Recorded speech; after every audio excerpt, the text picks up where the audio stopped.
don't deserve it, Lord. I don't deserve it, Lord. No, enough, no. You never see watching over me. You guide me. I have all in you, all in you. You never see watching over me. You guide me. I have all in you, all in you. You never see watching over me. You guide me. I have all in you, all in you. You never see watching over me. You guide me. I have all in you, all in you. Looking back on my life, I've never found peace. I've never found love. I have all in you. Looking back on my life, I've never found love.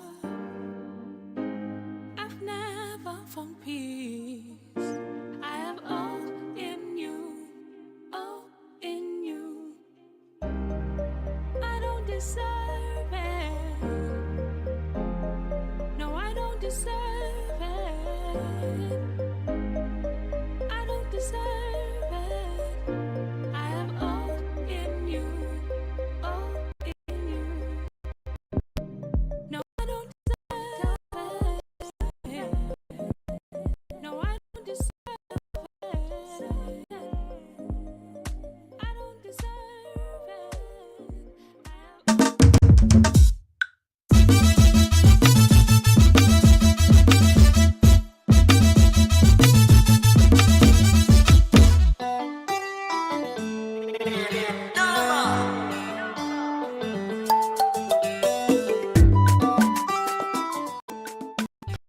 Six o'clock Central African time. What does that mean?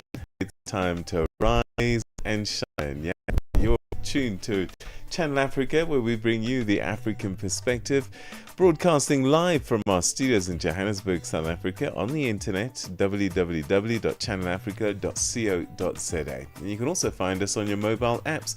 Just go into your app store, look for SABC Plus, that's SABC Plus, and look for Channel Africa and our program, of course, Rise and Shine. My name is Peter Ndoro. Always happy on a Thursday because it's like a Friday Eve. Asanda. And because Friday is your favorite day of the week. My name is Asanda. Beda. Very good morning and thank you so much for joining us. We're together for the next 3 hours. But in this first hour, we look at Egypt facing growing international scrutiny following arrests targeting online content creators. And Kenya's legal fraternity is left reeling after the assassination of senior advocate Matthew Kyalo Mbobu on Tuesday evening. Those stories and more coming up in this hour. Here's the news first with Onele Ntsinzi being just shy of a minute past 6 Central African time. SABC News. The African Perspective. Good morning to you too, Asanda. Rather on the news desk is Matapela Mahape. Good morning. Malawi's political and economist analyst Dr. George Chima says political parties seem well prepared for next week's elections despite concerns with the Electoral Commission. Malawians are expected to cast their ballots on the 16th of September this year, with lingering concerns from the 2019 presidential election dubbed the TIP-X election, which continues to cast a shadow over the country's electoral integrity. The African Centre for Governance has highlighted several institutional and procedural shortcomings. Chima elaborates. So I would say that everybody seems to be well prepared. We have seen MEC bringing in the ballot papers and distributing them in different target polling centers so that when Tuesday comes, everything should be in place and no unnecessary delays or inconveniences are caused that can mar the credibility, fairness, and transparency of this election. South Africa's International Relations and Cooperation Minister, Ronald Lamola, says South Africa instituted proceedings before the International Court of Justice, ICJ, to preserve the existence of the Palestinian people as a group. Lamola was briefing at the Portfolio Committee on International Relations and Cooperation regarding the country's ICJ court case against Israel. He says the move is also aimed at ending all acts of apartheid and genocide against the Palestinian people. Lamola says the case will continue until the ICJ makes a finding and its potential outcome could resonate far beyond Israel and Palestine. As we have said to the UN General Assembly recently, all obstacles to the two-state solution should be removed, and this includes the immediate ceasefire and commitment to a peace process, the release of hostages by Hamas and political prisoners by the State of Israel, the halting of illegal Israel settlement expansion, the removal of the illegal separation wall cutting across the occupied Palestinian territory, and the resumption of all international repeatable humanitarian relief efforts and the reconstruction of Gaza, which of course can only take place once there is peace. And South Africa's National Prosecuting Authority has welcomed the sentencing of 7 Chinese nationals to 20 years in prison each for forced labour. The High Court in Johannesburg handed down the sentences yesterday. They were charged with aiding and facilitating human trafficking, bondage and profiting from the exploitation of victims. They were convicted in March on 160 charges of kidnapping and forced labour involving a number of Mozambican nationals, including minors. The case stems from a 2019 Hawks aid on a factory in Village Deep. NPA spokesperson Pindim Jonondwane says the sentencing marks a significant step in a fight against human trafficking in South Africa. It is also one that underscores the need for continued collaboration. We know that in this matter we've worked with the Hawks, we've worked with Home Affairs, various departments, including the Department of Labour, hence this successful prosecution. So our work continues in terms of supporting the victims of human trafficking. And officials say that towns affected by Congo's latest Ebola outbreak have erected checkpoints to restrict the population's movements. This as cases increased slightly, and aid workers warned that the response was underfunded. Democratic Republic of Congo's health ministry last week declared the country's first Ebola outbreak in 3 years, with 28 suspected cases and 15 deaths. The World Health Organization said last week that Congo had a stockpile of treatments as well as 2,000 doses of the Iverbo vaccine that would be transported to Kasai to vaccinate contacts and frontline health workers. Several aid workers have voiced concerns that Congo could struggle to mount an effective response this time, given recent cuts to foreign assistance and dismantling of the U.S. Agency for International Development under President Donald Trump. And France has sworn in a new Prime Minister, Sébastien Lecornu, amid anti-government protests and peaceful rallies taking place across the country. The BBC's Mark Lowen reports. One of the things that is fueling the discontent, not just here in Paris, but across France, in this movement called Bloquons tout, let's block everything, is a sense of social inequality and hardship, but also the fact that President Macron has once again chosen one of his own ranks to become Prime Minister, Sébastien Lecornu, from the centre, rather than giving that job to the left wing, which actually won inconclusive elections 14 months ago. And so that is a sense, one of the things that is fueling the discontent and rage on the streets across France. For any news stories you'd like to share with us, please send an email to newsroom@channelafrica.co.za or call us on +2711 714 4459. For Channel Africa News, I am Matapela Mahape. SABC News. The African Perspective. Wake up Africa. Peter Ndoro and Asanda Beda are here to help you rise and shine. Weekdays, 6 till 9 a.m. Central African Time. Only on Channel Africa. And coming up in your sports news this hour, South Africa beat England in a rain-reduced T20 international match last night, while Akani Simbeni declares himself ready for the World Championships. Details at 6:30. Your morning companion with the stories that matter. This is Rise and Shine on Channel Africa. Now, every day after the 6 o'clock news, we bring you something called the Africa Roundup. And essentially what it is a concise look at the stories and events that played out in the last 24 hours. And that's just to keep you up to date and get you ready for the news day ahead. And we do this using our reporters, analysts and experts across the continent and beyond, who put all of those stories into some kind of context for us. So let's begin today's edition of the Africa Roundup with this story. The United Nations Under-Secretary General for Peace Operations, Jean-Pierre Lacroix, has visited the Democratic Republic of Congo. And during his trip, he met with President Felix Tshisekedi, the Prime Minister, government officials and opposition leaders, reaffirming the UN's ongoing commitment to supporting peace and stability in the DRC. I am currently in a place called Fataki in the province of Ituri in the DR Congo. In that place, there is a base of MONUSCO with Nepalese contingent, and there is camps for internally displaced persons. Thousands of people are protected here by our MONUSCO colleagues, and they're provided with humanitarian support and protection. I'm being here to show the difference that MONUSCO makes in terms of protecting these civilians, in terms of making a difference between being protected or being in grave danger. And I wanted to express my gratitude to our colleagues from MONUSCO. I also wanted to listen to the population, these internally displaced persons, and see how we could work with them even more so that we can improve their situation and make progress in terms of addressing the violence that still persists in that region. Around 1,000 troops from 9 SADC countries, including 650 from Zambia, are taking part in a humanitarian exercise and medical outreach in drought-hit districts. The operation, SADC Blue Lugwasho 2025, is part of the bloc's rotating Standing Aviation Committee activities. Zambia's acting Defence Minister, Brenda Tambatamba, called it a key investment in regional readiness, especially against climate-related challenges. This exercise is a practical manifestation of the peace and security agreements to which Zambia is deeply committed. These include the SADC Protocol on Politics, Defense and Security Cooperation, the African Union's Peace and Security Architecture, and the United Nations Charter.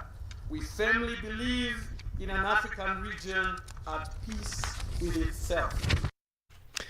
The global Samud flotilla has come under attack yet again, with activists saying that their aid convoy has now been bombed twice in Tunisian waters. The incidents raise questions over Israel's claims that it does not block humanitarian groups heading to Gaza. The flotilla members and activist Saif Abu Sheikh has more. We received the same report of yesterday. A suspicious drone that fired on our ship. We have seen some videos that were shared on social media that explains the same context of yesterday. There is no other government that is interested to stop such a civilian movement except the government of Israel.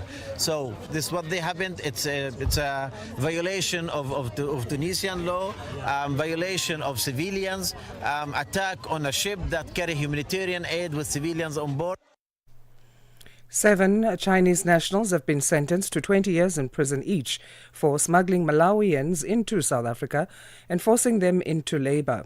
The 4 men and 3 women were convicted of human trafficking and kidnapping earlier this year. Their sentencing comes nearly 6 years after authorities raided a Johannesburg factory, discovering 91 Malawian nationals, 37 of them children, working in appalling conditions. Xiao Nancy, the daughter of one of the convicted, claims that the main mastermind behind the operation is still at large.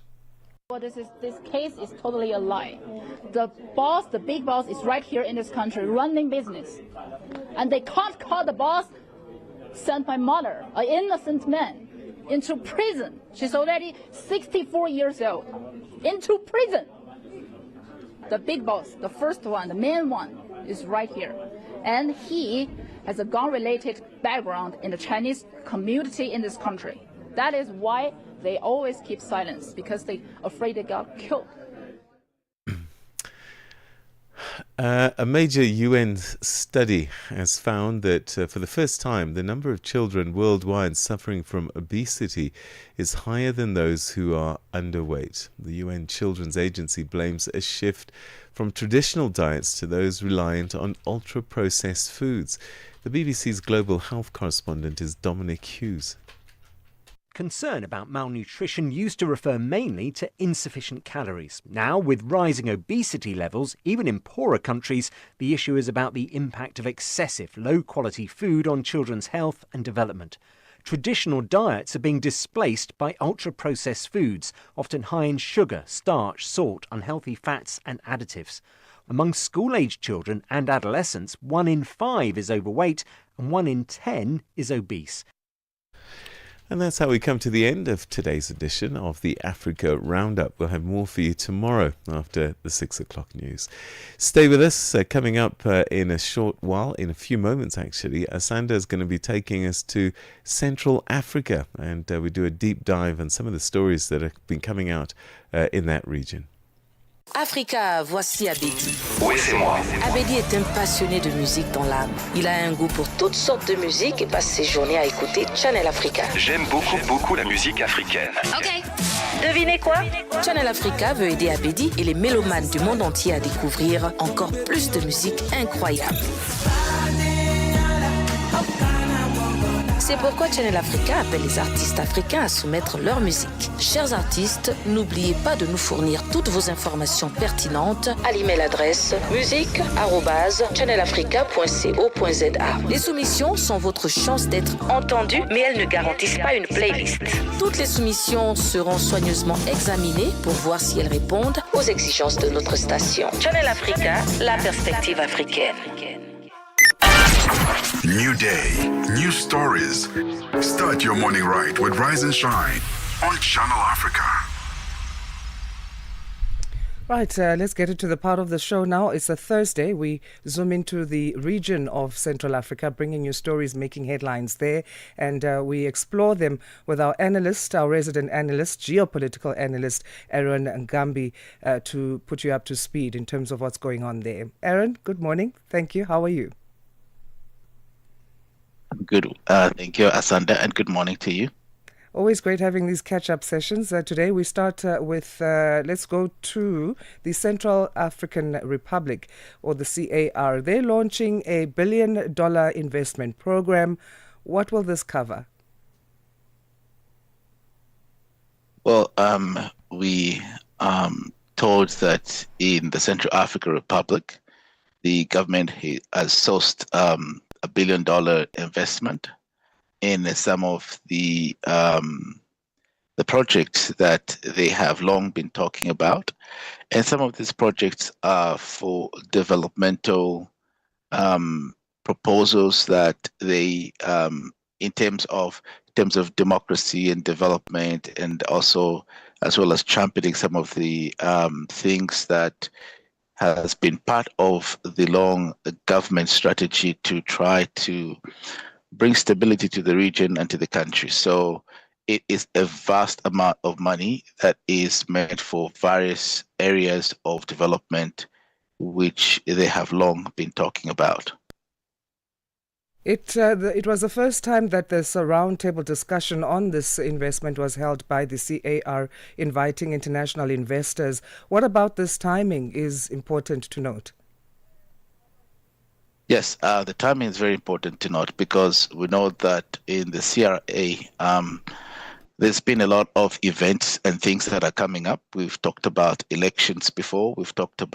And that is very important to boost confidence and also to attract foreign direct investment, and also for the regime to try to appease the people and make people think that the government is working and trying to do something to achieve some of the things that I've said they've long been talking about in terms of development. So I think the timing is crucial, and it is all calculated and designed to try to rally the people behind the government. For how long will the program be rolled out? Over what period of time? And do you find that sufficient and adequate? I think it's debatable in terms of how long this program will go on, and if it is sufficient or not.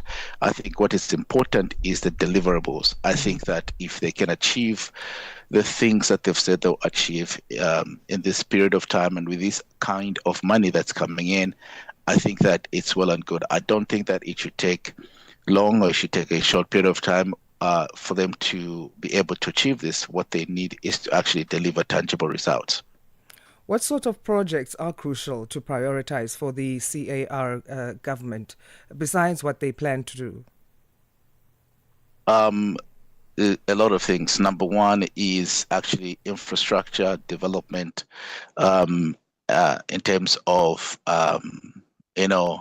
even not just infrastructure development, but in terms of things that meet the basic necessities of the people there.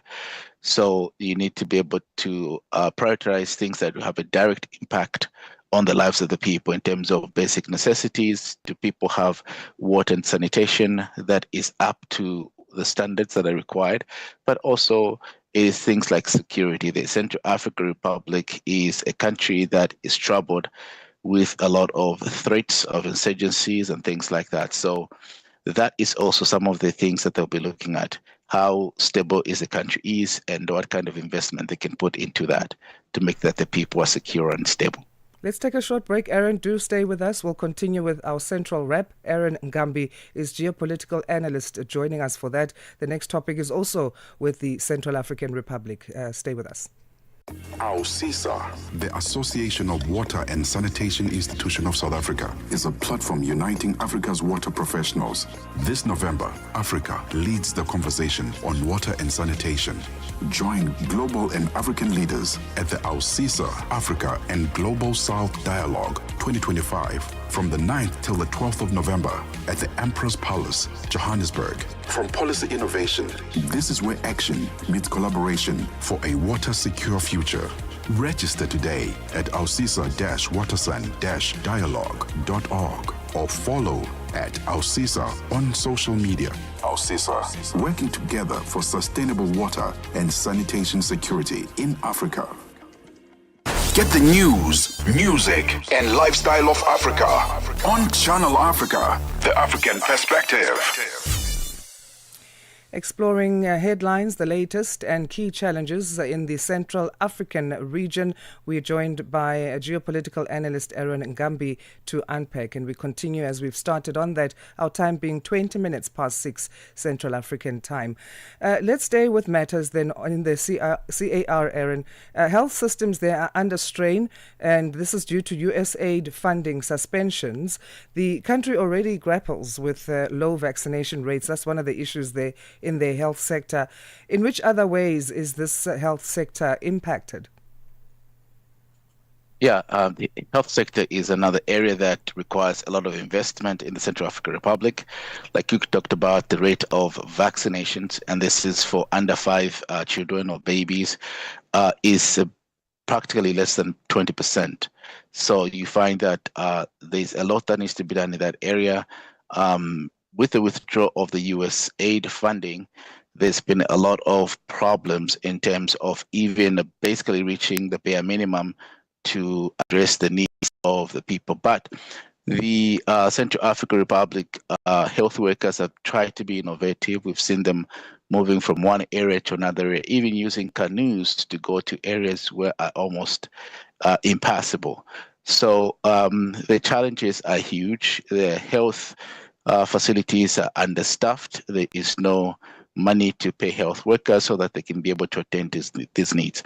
So with that kind of investment that we're talking about coming into the country, the healthcare is one of the areas that they have to look into.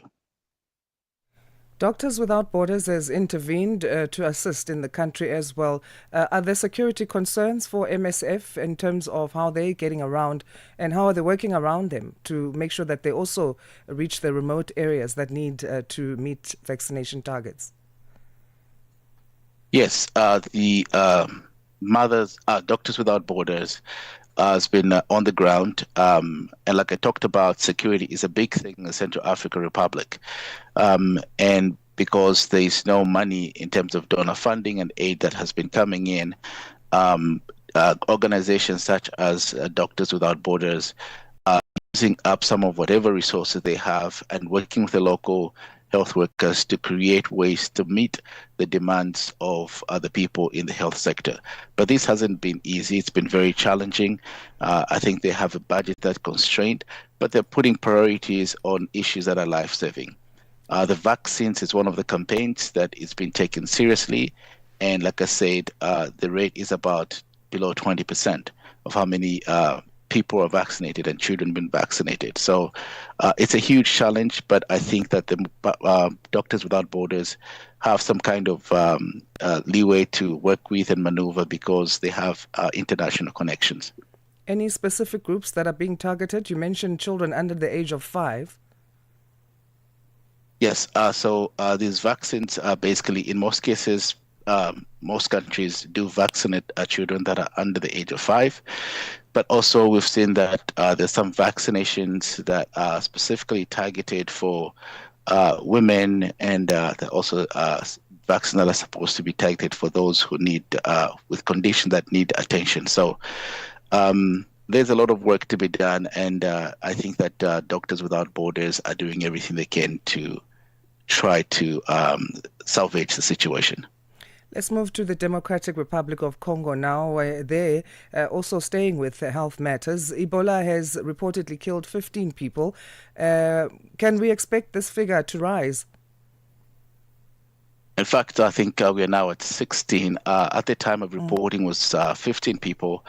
And there is an immediate threat that the virus will spread rapidly because previously from 2018 to 2020, when the cases were reported, there was only about 6 people that died. So this is almost the second most severe period that we have seen in terms of recording the victims of Ebola. So it is a scary situation. I think 24 cases have been reported already and 16 have died. And it seems like there are more cases that are coming up. So we hope that the situation stabilizes. And Ebola is not new to the country, to the DRC. It's the 16th outbreak that's been recorded. What do you make of the Health Ministry's response to this latest outbreak as far as proper planning is concerned? Yeah, I think the first outbreak of virus of Ebola was recorded in the DR Congo, I think in 1976 or something like that. There's been 16 different cases, different times, different phases that, like you've mentioned. And it seems like Ebola is, most victims of Ebola specifically from the Congo. We saw cases in the past in Uganda and surrounding areas. But it seems like the Ministry of Health has tried to take precautionary measures which are not very sufficient. And we hope that they can up their game because this is a virus that's been around and this is something that they have experience dealing with. But I think right now the problem is that they do not have sufficient help and funding like we've seen because of the USAID and other organizations from the United States that not being able to assist as they have done in the past. How is the World Health Organization helping if it is?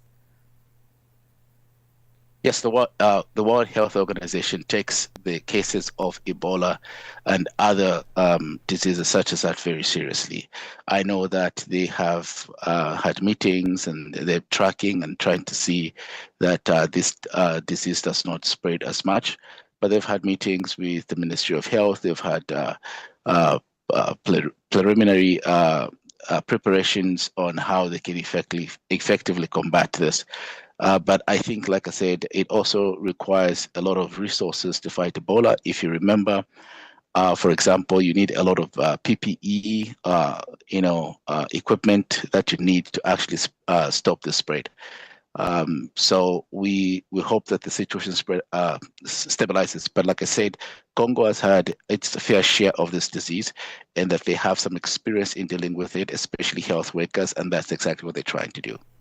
All right. Also staying then with the DRC, hundreds of Congolese have meanwhile gathered to demand the removal of a deputy commander of the 33rd military region in the DRC armed forces.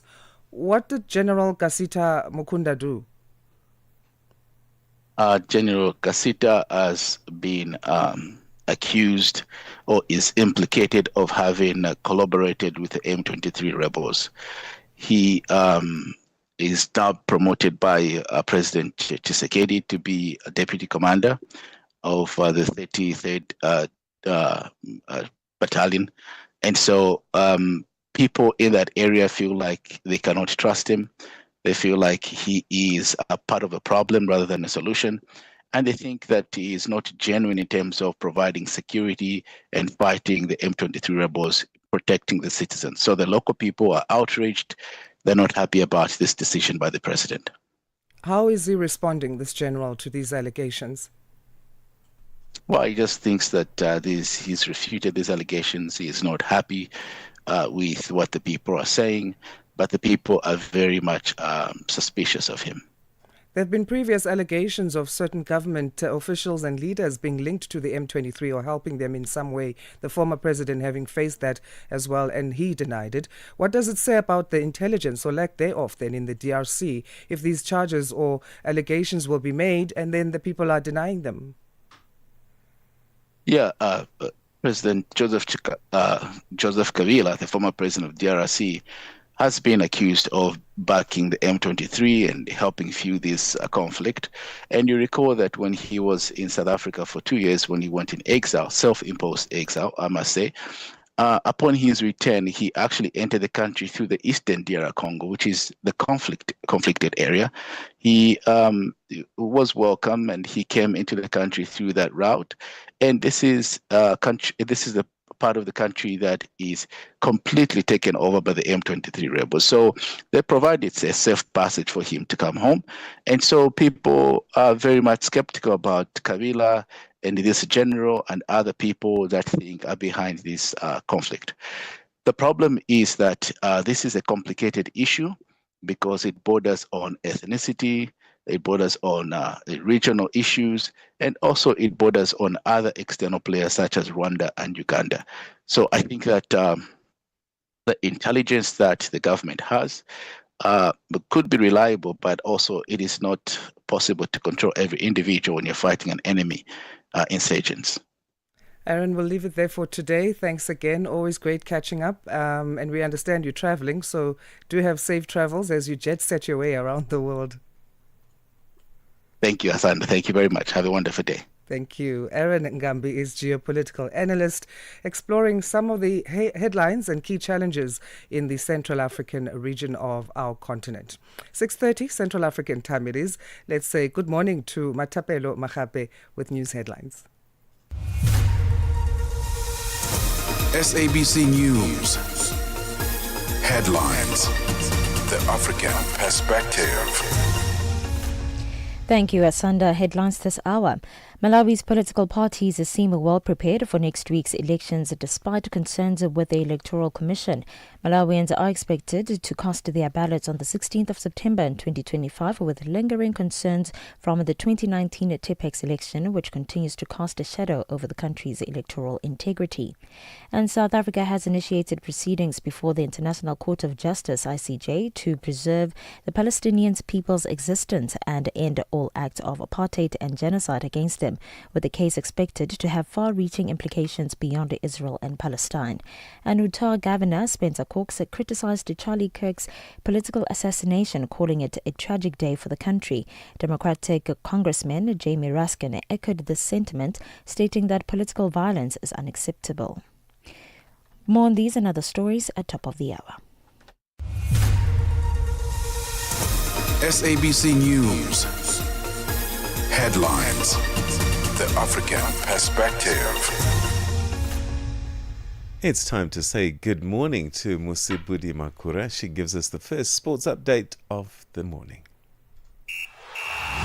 Sports on Channel Africa. The African Perspective. Thank you so much, Peter. Very good morning from the sports desk. We'll start with cricket news. England suffered a 14-run defeat by South Africa in a rain-affected opening T20 match at Cardiff last night. So a delayed start meant the match was reduced to 9 overs per side, with the Proteas blitzing to 97 for 5 and 7.5 overs before another rain disruption. So England's target was revised to 69 in 5 overs, and with little choice but to attack from the outset, they reached 43 for 5, needing 26 runs from just 5 balls. From there on, the recalled Sam Curran whacked a 6 to offer the host a glimmer of hope, but the tourist eventually closed out a comfortable win as England finished on 54 for 5 with the 2 wickets apiece for Corbin Bosch as well as Marco Jansen. Now, Joss Butler had kept England alive with 25 from 11, including 3 sixes. Earlier, Jofra Archer was replaced by Luke Wood in a late change, with the seamer removing the likes of Ryan Rickleton in the first over before captain Aidan Markram led the charge with 28 runs from just 14 balls. Now, the 3-match series continues at Old Trafford on Friday, where rain is also forecast there. On to athletics news now. South Africa's sprint king Akane Simbine has declared himself ready for the biggest weekend of his career at the upcoming World Athletics Championships in Tokyo, Japan. So since turning professional back in 2012, Simbine has yet to win an individual outdoor medal at a major international championship and is now determined to change that. Speaking to SABC Sport from Tokyo, the 3-time World Championship finalist said he's prepared now for the challenge in the men's 100-meter heats on Saturday and progressing to the finals and hopefully the final on Sunday. Preparations have been going good. I think this year has been a very different year for us, but everything has been going good. Everything's going according to plan, and the body's feeling good. I'm feeling good and very confident going into this weekend. So I'm looking forward to it, and yeah, so everything is good. We're good. Camp is good. On to this story now. The Confederation of African Football's 47th Ordinary General Assembly will be held in Kinshasa in the Democratic Republic of Congo on Monday, the 6th of October. So the Ordinary General Assembly will bring together leading figures in African football, including the presidents of the CAF's 54 member associations, representatives from the 6 zonal unions, and the senior football officials from across the continent. The CAF president, Dr. Patrice Motsepe, will chair the 47th Ordinary General Assembly. On to rugby news now. The Springbok assistant coach Dwayne Vermeulen says the new look Springbok team will give younger players an opportunity to show their worth in pressure situations. Now, South Africa will face New Zealand in the 4th round of the Rugby Championship match in Wellington on the 13th of September. The 4-time world champions lost to the host side in Auckland last weekend after a disappointing performance. The Boks must win the match at the Sky Stadium if they want to remain in the running to successfully defend their title. Eben Itzebeth was dropped from the match day 23 with Archie Sneeman coming onto the bench. Vermeulen says the rotation is necessary to avoid Itzebeth from burning out and to also give others an opportunity to flex their muscles. Obviously, it looks pretty weird if you have 2 5 locks in your pack, but you know, they play their part and they know exactly what they want to do and where they want to go about their game. So I think it'll be a good challenge also to see if the guys can make a step up and also work without Eben. At the same time, Jasper Wiese is set to also be back in the fold after a 4-game suspension where the number 8 jersey. Vermeulen has welcomed Wiese's return to the national team. Obviously, he's the one of the guys that really gives us go forward ball. So yeah, we're looking forward to see what he brings to the game. Obviously, we still play with a good pack, but you know, to be the link with between the pack and the back line, And the backline we picked or selected is an exciting backline. So I'm looking forward to see what he brings to the party. All right, so that's it right from the sports desk at the SAWA. For any sports stories you'd like to share with us, send us an email to newsroom@channelafrica.co.za. Alternatively, give us a call. The newsroom line is +27 11714 4459. I'm back with more sports news in the next hour. For Channel Africa Sport, I am Mosibudi Makura. Sports on Channel Africa. The African perspective.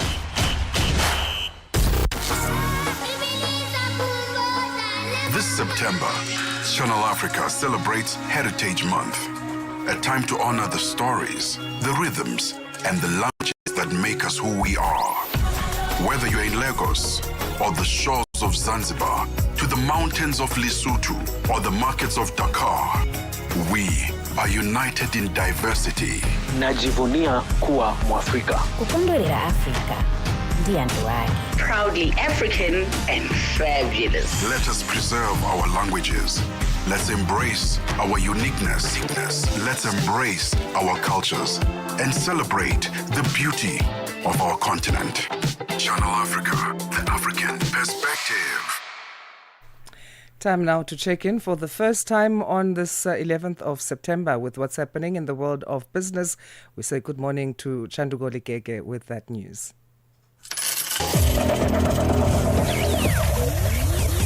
Business news on Channel Africa, the African perspective. Thank you, Asanda. Good morning. South Africa's Department of Trade, Industry and Competition says it is concerned about the closure of the Goodyear tire manufacturer in Kariega in the Eastern Cape province and how this will affect livelihoods. This was in response to a question about government's inability to prevent the closure of the plant when the economics cluster ministers were answering questions in the National Assembly. Deputy Minister Zuko Godlimbi told the House that South Africa is not the only country affected by Goodyear's closure. He said the department remains in discussions with stakeholders. But the DTIC is continuing discussions with interested parties, including the trade union NUMSA, to find a potential technical partner so that the expression of interest on the Goodyear plan can be taken forward. The department is also continuing with efforts to attract other tire manufacturers into other parts of the country. South African life insurance company Old Mutual's new bank has profited from the group's current operations with billions in deposits and loans already on the books. The bank launched earlier this year and was opened to the public last month. Old Mutual is currently utilizing its 346 branch networks and FAIS accredited in branch advisor personnel to help grow the bank despite being digital first. The bank is set to compete with the largest retail bank in the country, Capitec, which has close to 25 million clients, with its focus on attracting new customers.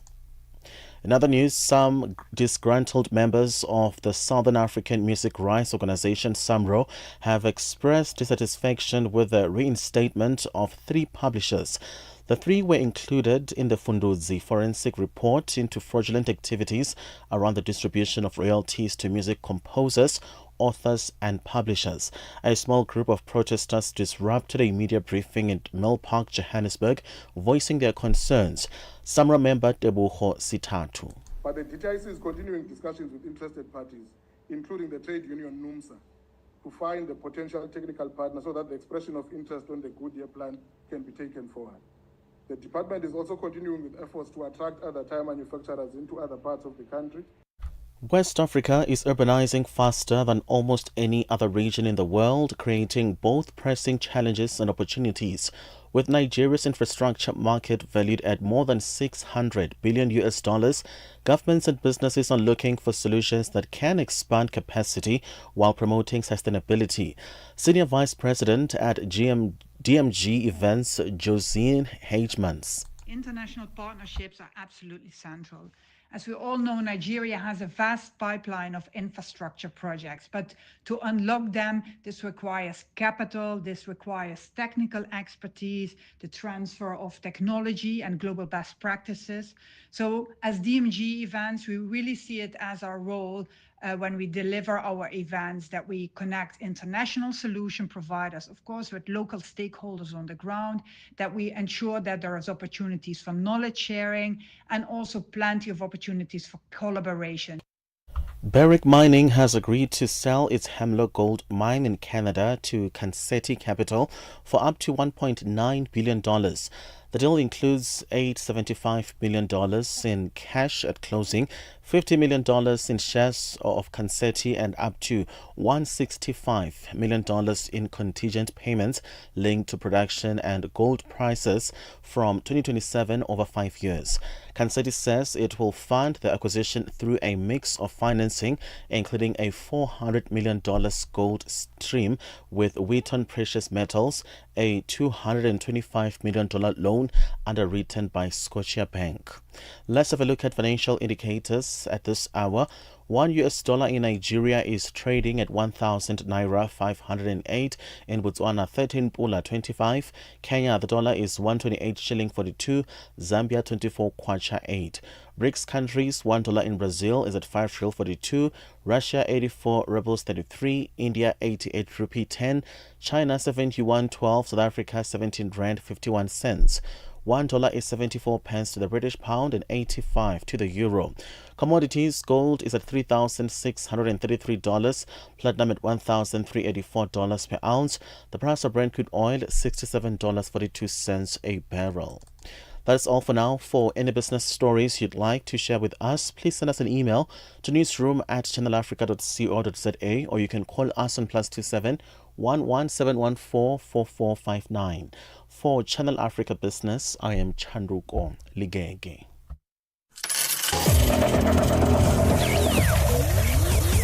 Business News on Channel Africa. The African Perspective. G20 in Africa, exclusive to Channel Africa.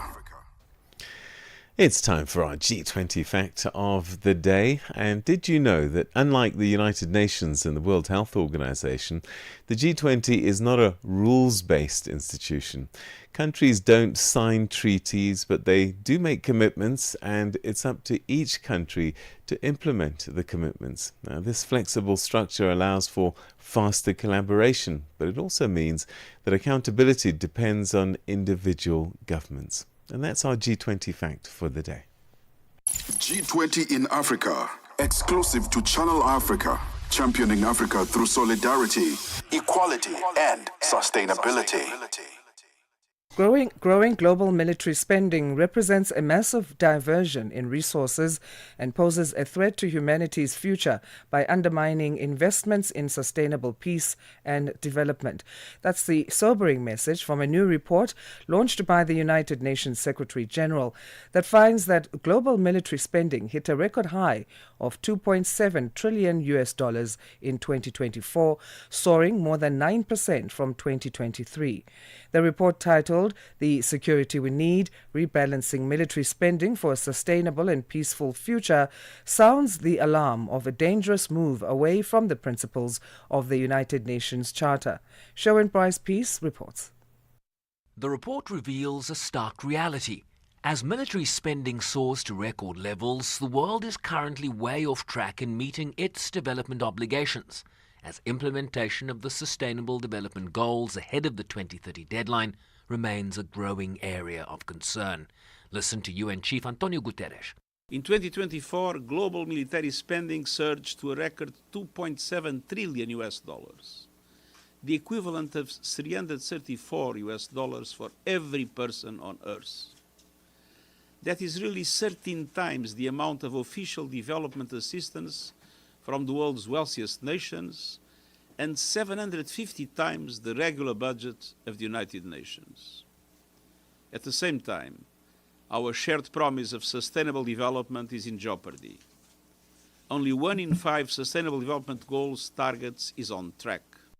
The report confirms that the current SDG financing gap is now above $4 trillion annually, and frames the redirection of resources towards military spending as crowding out financing essential for social investment, poverty reduction, education, healthcare, environmental protection and infrastructure, and therefore undermines progress on nearly all the SDGs.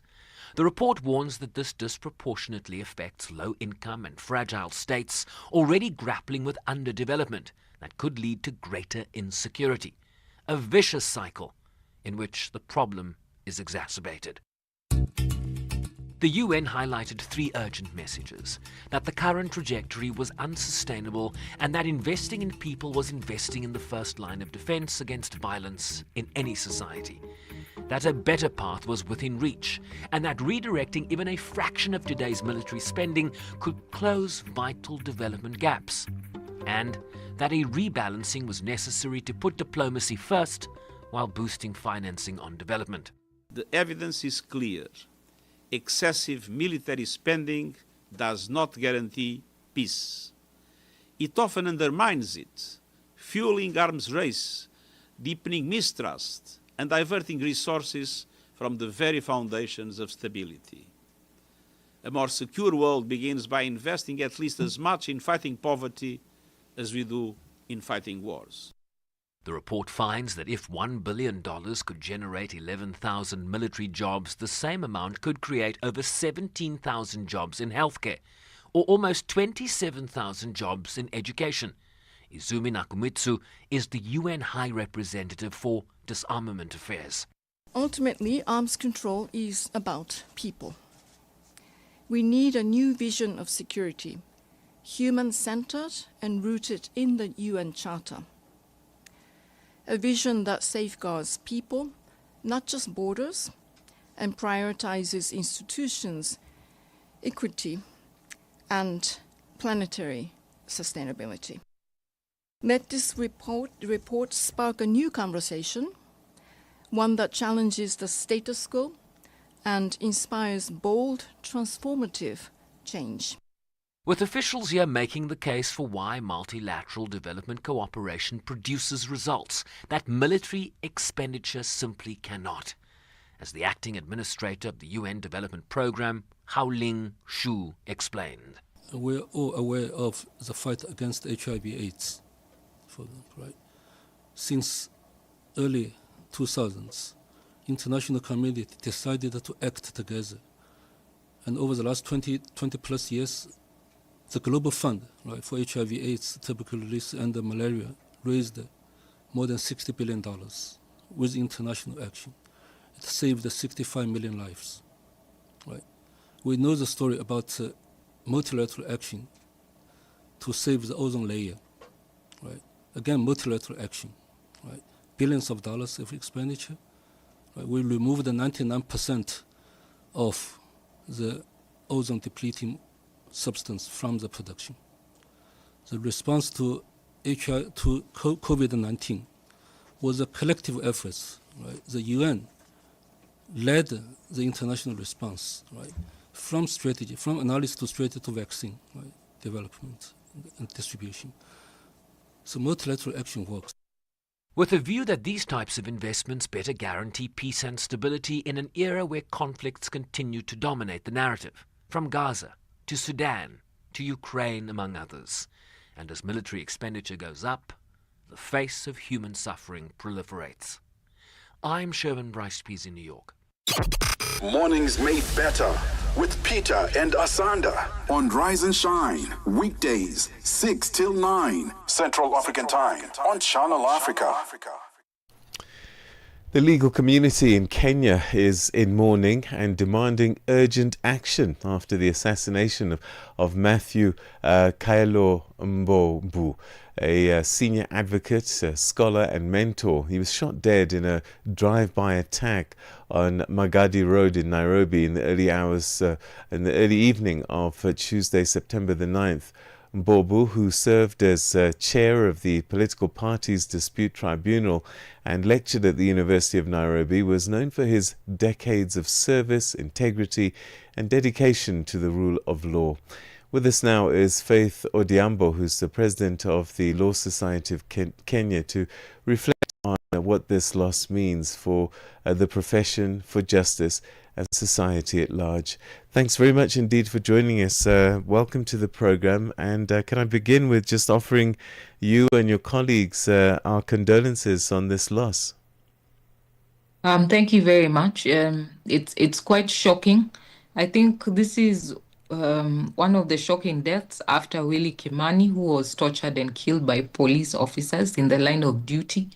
And now we see this driveway killing. We've been raising alarm and concerns about advocates being attacked in the line of duty, and just this blatant drive-by shooting that was done. And it was very clear that they had waited to allay him in traffic, and just to ensure they finished the job that they started. Nothing was stolen from his person.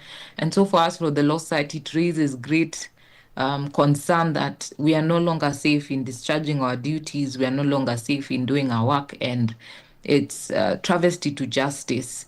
And if we continue to see this, soon we'll see all actors in the justice system facing more and more threats in their line of work. So this appears then to be an assassination. Is there any inclination, any clues as to what he was working on that might have caused this? Well, I will not make any innuendo because we are not sure which particular case. There's one that has caused a bit of discussion, but people are not sure that's the one that could have caused this, though the police are being given all leads, all matters that he was handling. They have since gone to his offices the following day to check and discuss with the staff who are present on any high-profile matters or any matters that he may have gotten any threats or that he may be uncomfortable with as he was working on them. And so right now, the police have not yet given us any indication. They've asked us for a maximum of 2 weeks to get to the bottom. They have been following from his CCTV footage, how he left the office, the places that he went, and CCTV around the city to try and just trace and map what may have been going on that entire day. And so they are trying to piece together what could have happened, what if they had been following him before. And so we are waiting to get feedback on the same because we are quite anxious. I followed up with the security agencies to raise our concerns and our demands. And on Friday, we'll be holding a protest march against killings. This particular killing will be having a purple ribbon march, and we'll be continue to raising this alarm because this is a scary incident, because the first one that we ever saw was Willie Kamani, and though we have had advocates attacked, not to this level of that deems a clear assassination, and police have always been swift, but this one, it's scaring because no one has been arrested. We have not yet been able to track who are the killers, and so we are demanding a speedy investigation. We have seen other lawmakers this year have been killed, shot when they're leaving their law offices. A member of parliament was recently waylaid from the National Assembly and shot by Boda drivers on motorcycles. And so seeing this as well, only after hue and cry did they speed up the investigations, and the parties involved were established. And so we are going to ensure that we follow up this matter to ensure that those who killed Chalombobo are brought to book. Do we know if he had been receiving any threats in the lead up to this? And your members at large generally, has there been an increase in recent times in perhaps what could be considered threats? Well, we don't know yet if he had been receiving any threats in line of work. He had not reported. LSK, we normally ensure that we take up cases on behalf of our members and follow up in case members have received any threats. However, yes, we've noticed a trend of increase of threats. Mostly our relationship has been quite, I would not say the best relationship with the National Police Service, because we have seen advocates being arrested to try and coerce them to disclose information about their clients. We've seen advocates being arrested when going to help bail out their clients, and just a lot of intimidation because of the high-profile cases that certain advocates have been handling. And we even took up this year, we had a joint meeting with the National Police Service leadership, with all the regional heads of the National Police Service in Kenya, to just raise this alarm and table our demands of the reforms that we wanted to see. And we created a liaison office, that we have a liaison person on our side and on their side. And we have been trying to work through every single case. Advocates report we're able to deal with immediately. And because we had noticed this, a lot of intimidation, advocates being raided in their offices to try and access client information, or instances where an advocate is put in jail to prevent them from proffering their client's case on the day of a hearing. And so we commenced those measures, and we have seen an improvement. However, this is something that is quite scary, because we do not know who are the assailants behind. So we cannot say who was involved, and how can we now start dealing with such incidents of what looked like a clear case of an assassination. Perhaps finally, I wonder if you could tell us a little bit more about him as an advocate, a teacher, a scholar, and his loss to the profession generally. Well, Chalo Mbobu was well known and an avid mentor. He was an arbitrator and was doing quite a lot of huge arbitration matters. He was a commercial, civil, and criminal litigator. He was admitted to the role in 1987, and over the next 3 decades, he worked at the University of Nairobi as well, and other universities, where he's published quite a number of books, and he's published articles as well. And he has been fostering mentorship by issuing some of his books free of charge to ensure students are able to grow in the legal profession. He has chaired the Political Parties Dispute Tribunal between 2013 and 2019. And this is quite an important tribunal because it deals with a lot of disputes before elections and party disputes, which are quite emotive in our nation, in our country. And he has helped build jurisprudence in that area. He has served in the FIFA Independent Electoral Board as well between 2010 and 2011. He has continued to show his leadership through the community service accomplishments that he's done, helping develop community initiatives in Nairobi in his rural area. But and he was also awarded the Elder of the Burning Spear by the president in light of his contributions, having served in the National Police Service Task Force that aimed to carry out reforms in 2019, arising from complaints on how the conduct of the police officers had been, and he sat in that task force. And I say one amazing character that people have always loved about Mr. Chalo Mbobu is that despite his great accomplishments and his great achievements, he's remained a humble person, someone who treats people with kindness and fairness and always available. While running his big farm, serving the nation, running his arbitration projects, as well as ensuring that he carries out mentorship. And so we've lost an advocate of about 29 years in practice, an advocate that has impacted the legal it sounds. Yeah. We're going to have to leave it there, sadly, but once again, our condolences to your loss. And we hope that his perpetrators are found. Thanks so much indeed for joining us on the program, Faith. Thank you. And that's Faith Odhiambo, President of the Law Society of Kenya.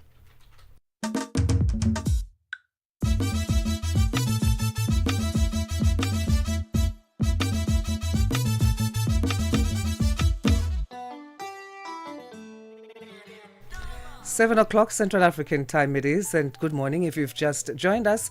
This is Africa Rise and Shine. We are Channel Africa. From the African perspective, we come to you live from our Johannesburg studios in South Africa. My name is Asanda Beda. We're on the SABC Plus app on www.channelafrica.co.za, as well as live streaming on YouTube at Channel Africa 1. Of course, I'm not alone. Yes, indeed. Peter Ndoro here, and the news is next with Matapelo Mahapi. SABC News. The African Perspective. Thank you, Peter, and good morning.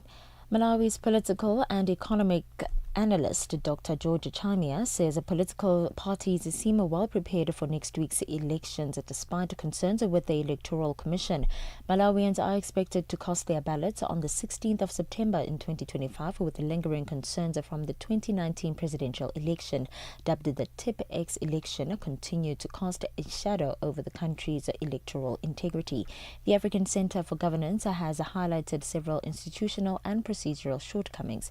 Chamia elaborates. So I would say that everybody seems to be well prepared. We have seen MEC bringing in the ballot papers and distributing them in different target polling centers so that when Tuesday comes, everything should be in place and no unnecessary delays or inconveniences are caused that can mar the credibility, fairness, and transparency of this election.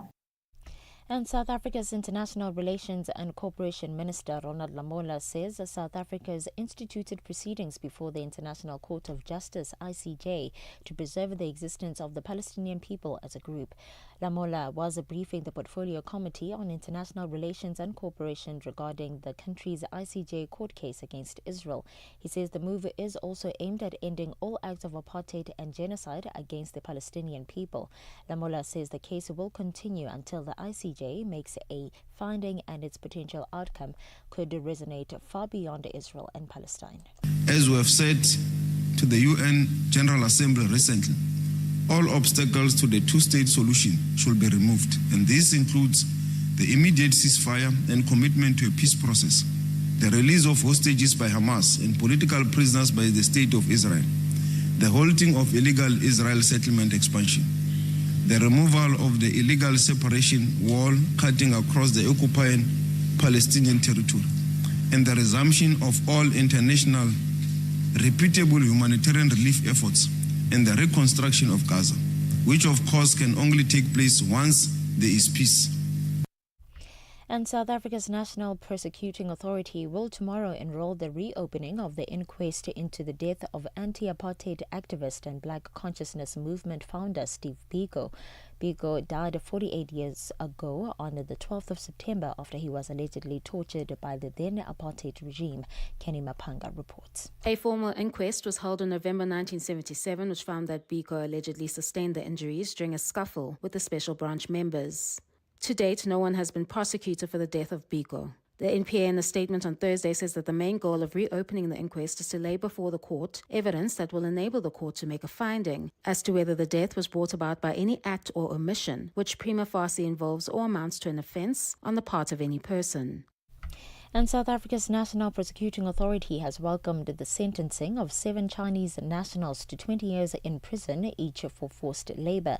The High Court in Johannesburg handed down the sentences yesterday. They were charged with aiding and facilitating human trafficking, bondage and profiting from the exploitation of victims. They were convicted in March on 160 charges of kidnapping and forced labour involving a number of Mozambican nationals, including minors. The case stems from a 2019 Hawks aid on a factory in Village Deep. NPA spokesperson Pindim Jonodwane says that the sentencing marks a significant step in the fight against human trafficking in South Africa. It is also one that underscores the need for continued collaboration. We know that in this matter we've worked with the Hawks, we've worked with Home Affairs, various departments, including the Department of Labour, hence this successful prosecution. So our work continues in terms of supporting the victims of human trafficking. And the Republican governor of Utah has called the killing of Charlie Kirk a political assassination. Spencer Cox described it as a tragic day for the whole country. He promised to bring whoever was responsible to justice. Kirk was shot dead yesterday at a university in Utah. The Democratic congressman for Maryland, Jamie Raskin, says his death is tragic and that political violence is unacceptable, whatever the strength of feeling. It doesn't help a very difficult situation for people to be blaming violence like this on political parties or political factions. Violence against political leaders is unacceptable in a free democratic society, and it is a threat to democracy. For any news stories you'd like to share with us, please send an email to newsroom@channelafrica.co.za or call us on +2 711 714 4459. For Channel Africa News, I am Matapela Mahape. SABC News. The African Perspective. And coming up in your sports news this hour, Usain Bolt backs Jamaicans to trump no allows in the World 100-meter event this coming weekend, while England beaten by South Africa in a rain-reduced opening T20 match in Cardiff. Details at 7:30. Start your day informed, inspired, and entertained. Asanda and Peter bring you Rise and Shine. Weekdays, 6 till 9 a.m. Central African Time. Let's get into this story now. We go to Egypt, where the country is facing growing international scrutiny after a wave of arrests targeting online content creators, including vloggers, social media influencers, and independent journalists. Authorities accused them of spreading false information or violating public morality. But human rights groups warn that this is part of a broader effort to silence dissent and control digital spaces. Joining us from Paris is Ahmed Benchemsi, who is Advocacy and Communications Director for Human Rights Watch's Middle East and North Africa Division, to explain the human rights implications and what this crackdown means for freedom of expression in Egypt. Ahmed, thank you for joining us. Good morning. Good morning. Thank you for having me. Can you give us a sense of who exactly of the online content creators is being targeted and how widespread is this crackdown?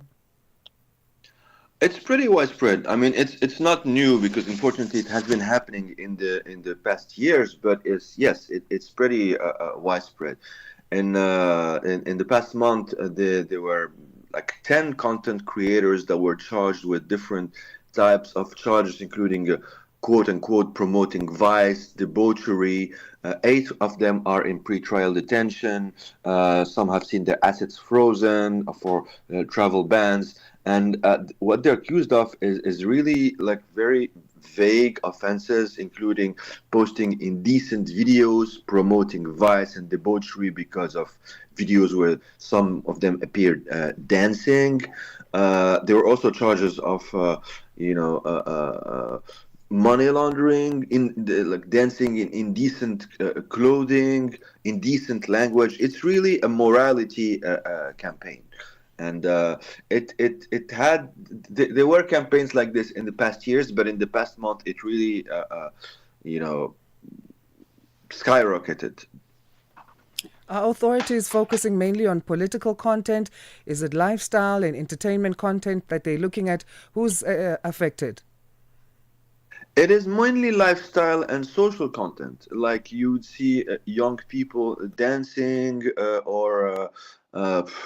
there was a video where a woman named Yasmin, she's 18, she was accused of misrepresenting as a woman, which I believe, like they believe is cross-dressing. I mean, it's really hard to get into their mind, because when you set the standard of morality, then anything that goes beyond that standard becomes reprehensible and is deemed indecent. Some videos, like we're not even sure why they were arrested, because there was a video showing a luxury car and travel clips, and a lawyer complained for indecency, presented a complaint for indecency, and then the author of the video was arrested. Another one is a tattoo artist. He had videos where he was seen tattooing women, he was also arrested. This one was released on bail. So yeah, it's mostly about lifestyle that is deemed immoral by Egyptian authorities on grounds that we really have a hard time to understand. But really, we don't need to understand, because according to human rights standards, there's nothing reprehensible. This is just freedom of speech that is clearly under attack. As we talk of human rights, Human Rights Watch says Egyptian authorities launched this particular campaign of mass arrests and prosecutions since July of this year. You add that even in previous years you've seen something similar. Human Rights Watch is calling this abusive. How does this crackdown reflect Egypt's broader record on freedom of expression, especially online? No, and its record has been particularly abysmal of freedom of expression and online, but these actions, violate various international rights, including those of privacy, freedom of expression, non-discrimination, discrimination against women and girls. It violates the Egyptian constitution, the International Covenant on Civil and Political Rights, the African Charter, all of these international conventions that have been signed by Egypt and that Egypt is bound to respect. So these are violations of international law. The authorities claim that they are protecting public morality and national security. How credible can that be? I mean, you cannot use vague terms like that and claim to be true, because that is exactly what international law is about. Is about drawing the line of what is acceptable and what is not. It's not because a judge or a political leader somewhere decides that a skirt is an attack against morality under a certain length that all of a sudden it becomes the law.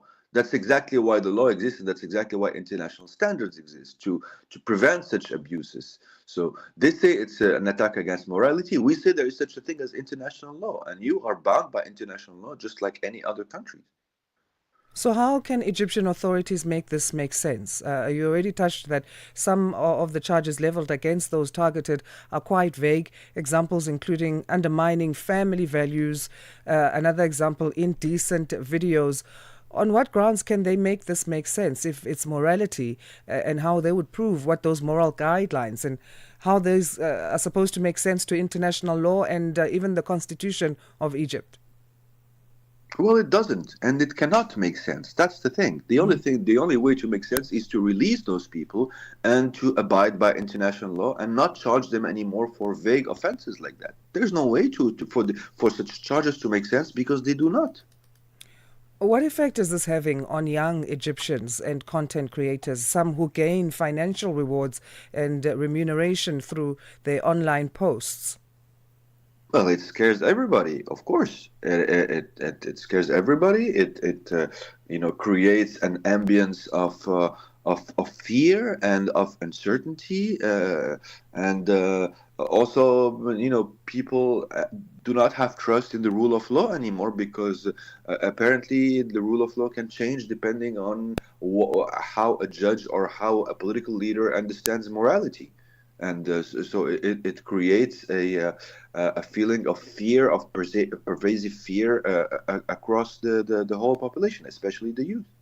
What ripple effect are we seeing this having on the workplace relations and the work that needs to happen there? Everything is online these days, and even with specific industries like journalists who have to put on updates online. Well, again, when you do not know where the government draws the line, you become wary of everything.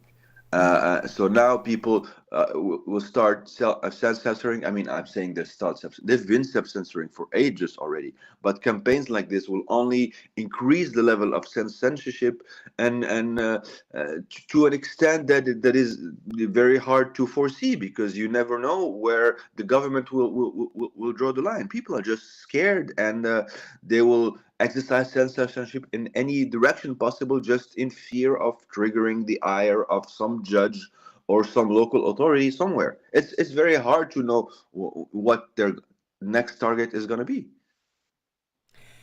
Out of those arrested or prosecuted, the figure of 29 has been reported based on Interior Ministry statements. One of them is a child, though. What do you know of this, and why would a minor be arrested?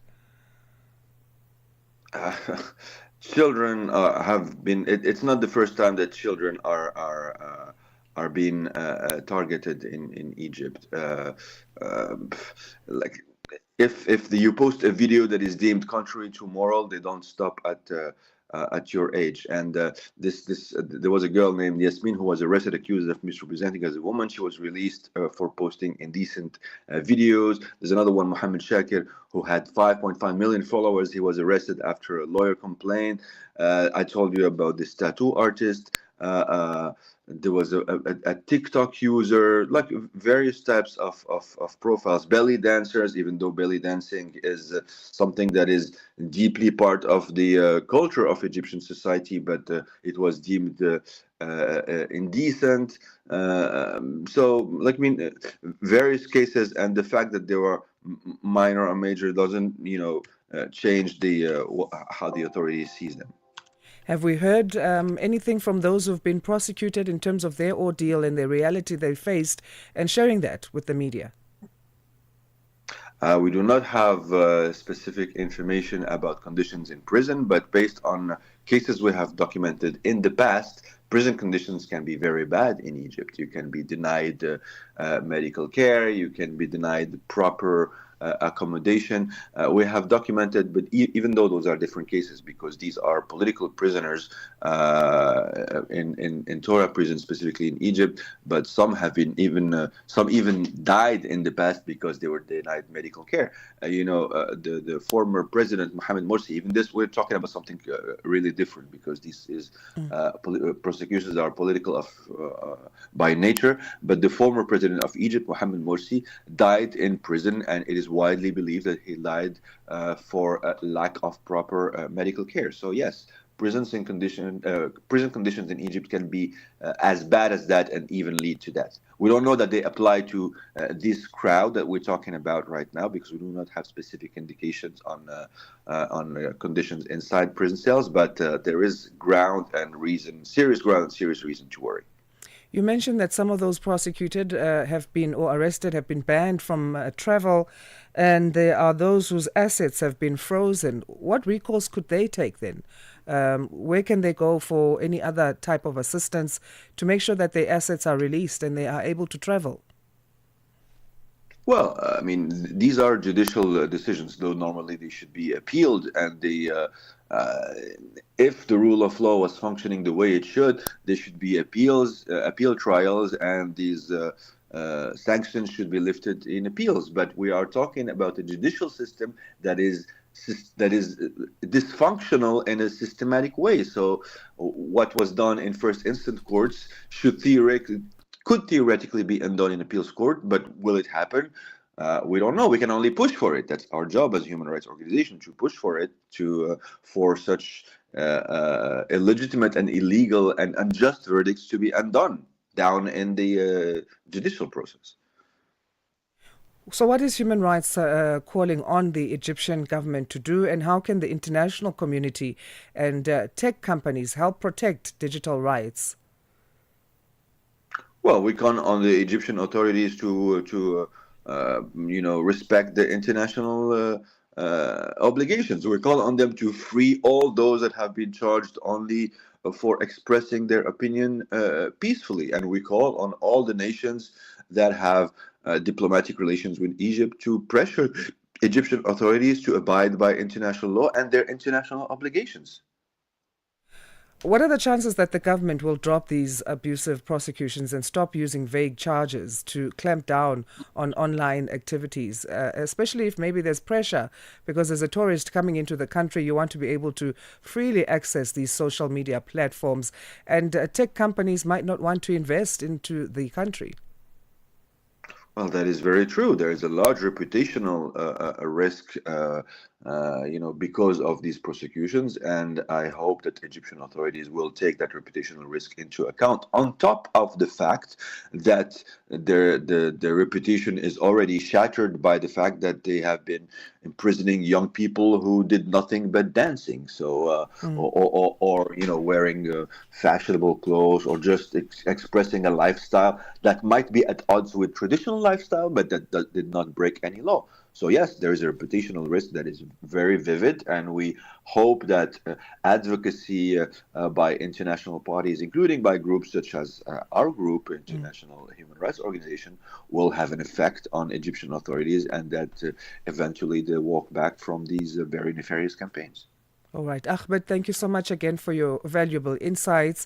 We appreciate them as Channel Africa. Thank you for having me.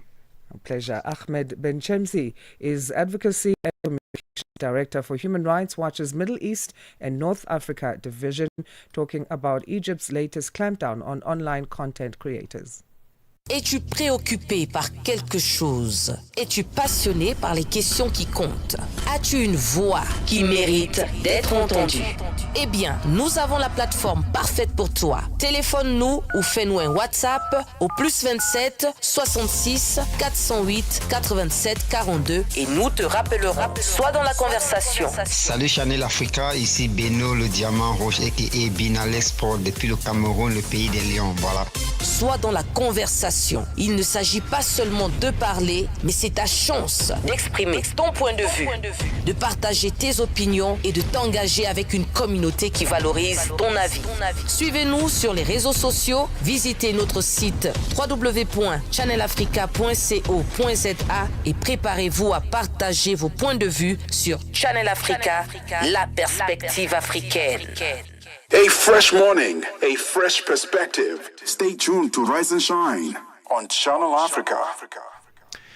There's been yet another strike on the global Samud flotilla. Activists say that their aid convoy has been bombed twice now in Tunisian waters. The attacks cast doubt on Israel's insistence that it doesn't obstruct humanitarian groups bound for Gaza. Butale Pele has more.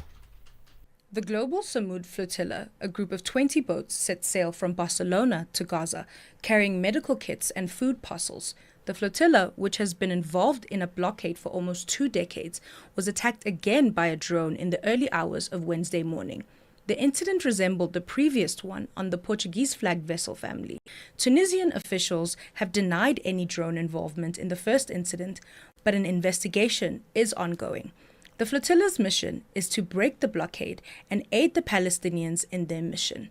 Flotilla member and activist Saif Abu Keshek tells us what went on. We received the same report of yesterday.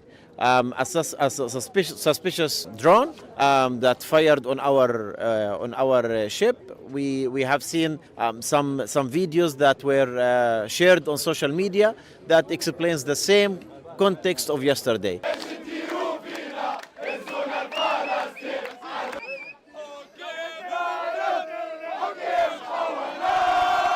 The group is adamant no other government has the motive to target them, and Saif insists that the attacks are designed to scare them off course and silence their message of solidarity with the Palestinians.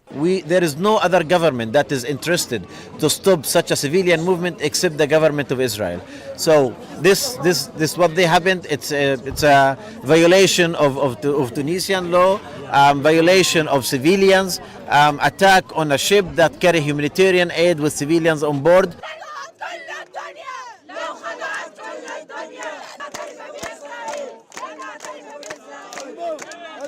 Israel claims it does not target civilian aid missions, but flotilla's activists argue that recent bombings reveal a different story. In 2010, Israeli commandos raided the Mavi Mara Mara, killing 9 activists, sparking global condemnation. Despite the risk, Abu Keshek believes they shall sail regardless of the challenges they face. Unless there are changes in the weather or technical issues in our ships, or certain situation with our participant that does not allow to sail, there has been absolutely no change on our determination. Everyone we spoke to, they are determined to continue being part of this mission. Amongst those on board is South African activist Mandla Mandela, who says that their purpose is peaceful and that their only weapon is solidarity. Coming all the way from South Africa to participate in this is really a joy to once again be able to set sail and go and break the blockade in Gaza and end the siege, which has been going on for the past 18 years. Members of the Global Samud Flotilla have vowed to continue with their mission and commitment to sailing toward Gaza, despite attacks on their boats. For them, as the flotilla presses on, it's a voyage now that not only carries just aid, but a message of perseverance. I'm Kali Pele for SABC News. As the world marked Suicide Prevention Day on Wednesday, the 10th of September, South African paternal mental health advocate Kim Vermaak says it's crucial to shed light on the silent suffering of mothers and the urgent need for support. Globally, suicide is the leading cause of direct maternal deaths between 6 weeks and 12 months postpartum, responsible for 39% of such deaths. South Africa also observes Suicide Prevention Month in September. Tu Dongobeni filed this report. World Suicide Prevention Day is an awareness day observed annually on September 10th in order to provide worldwide commitment and action to prevent suicides with various activities around the world since 2003. Meanwhile, South Africa has taken a step further by observing suicide prevention for the whole month of September. Suicide remains a leading cause of maternal death, accounting for 1% of maternal deaths between 2014 and 2016 in the Southern African nation.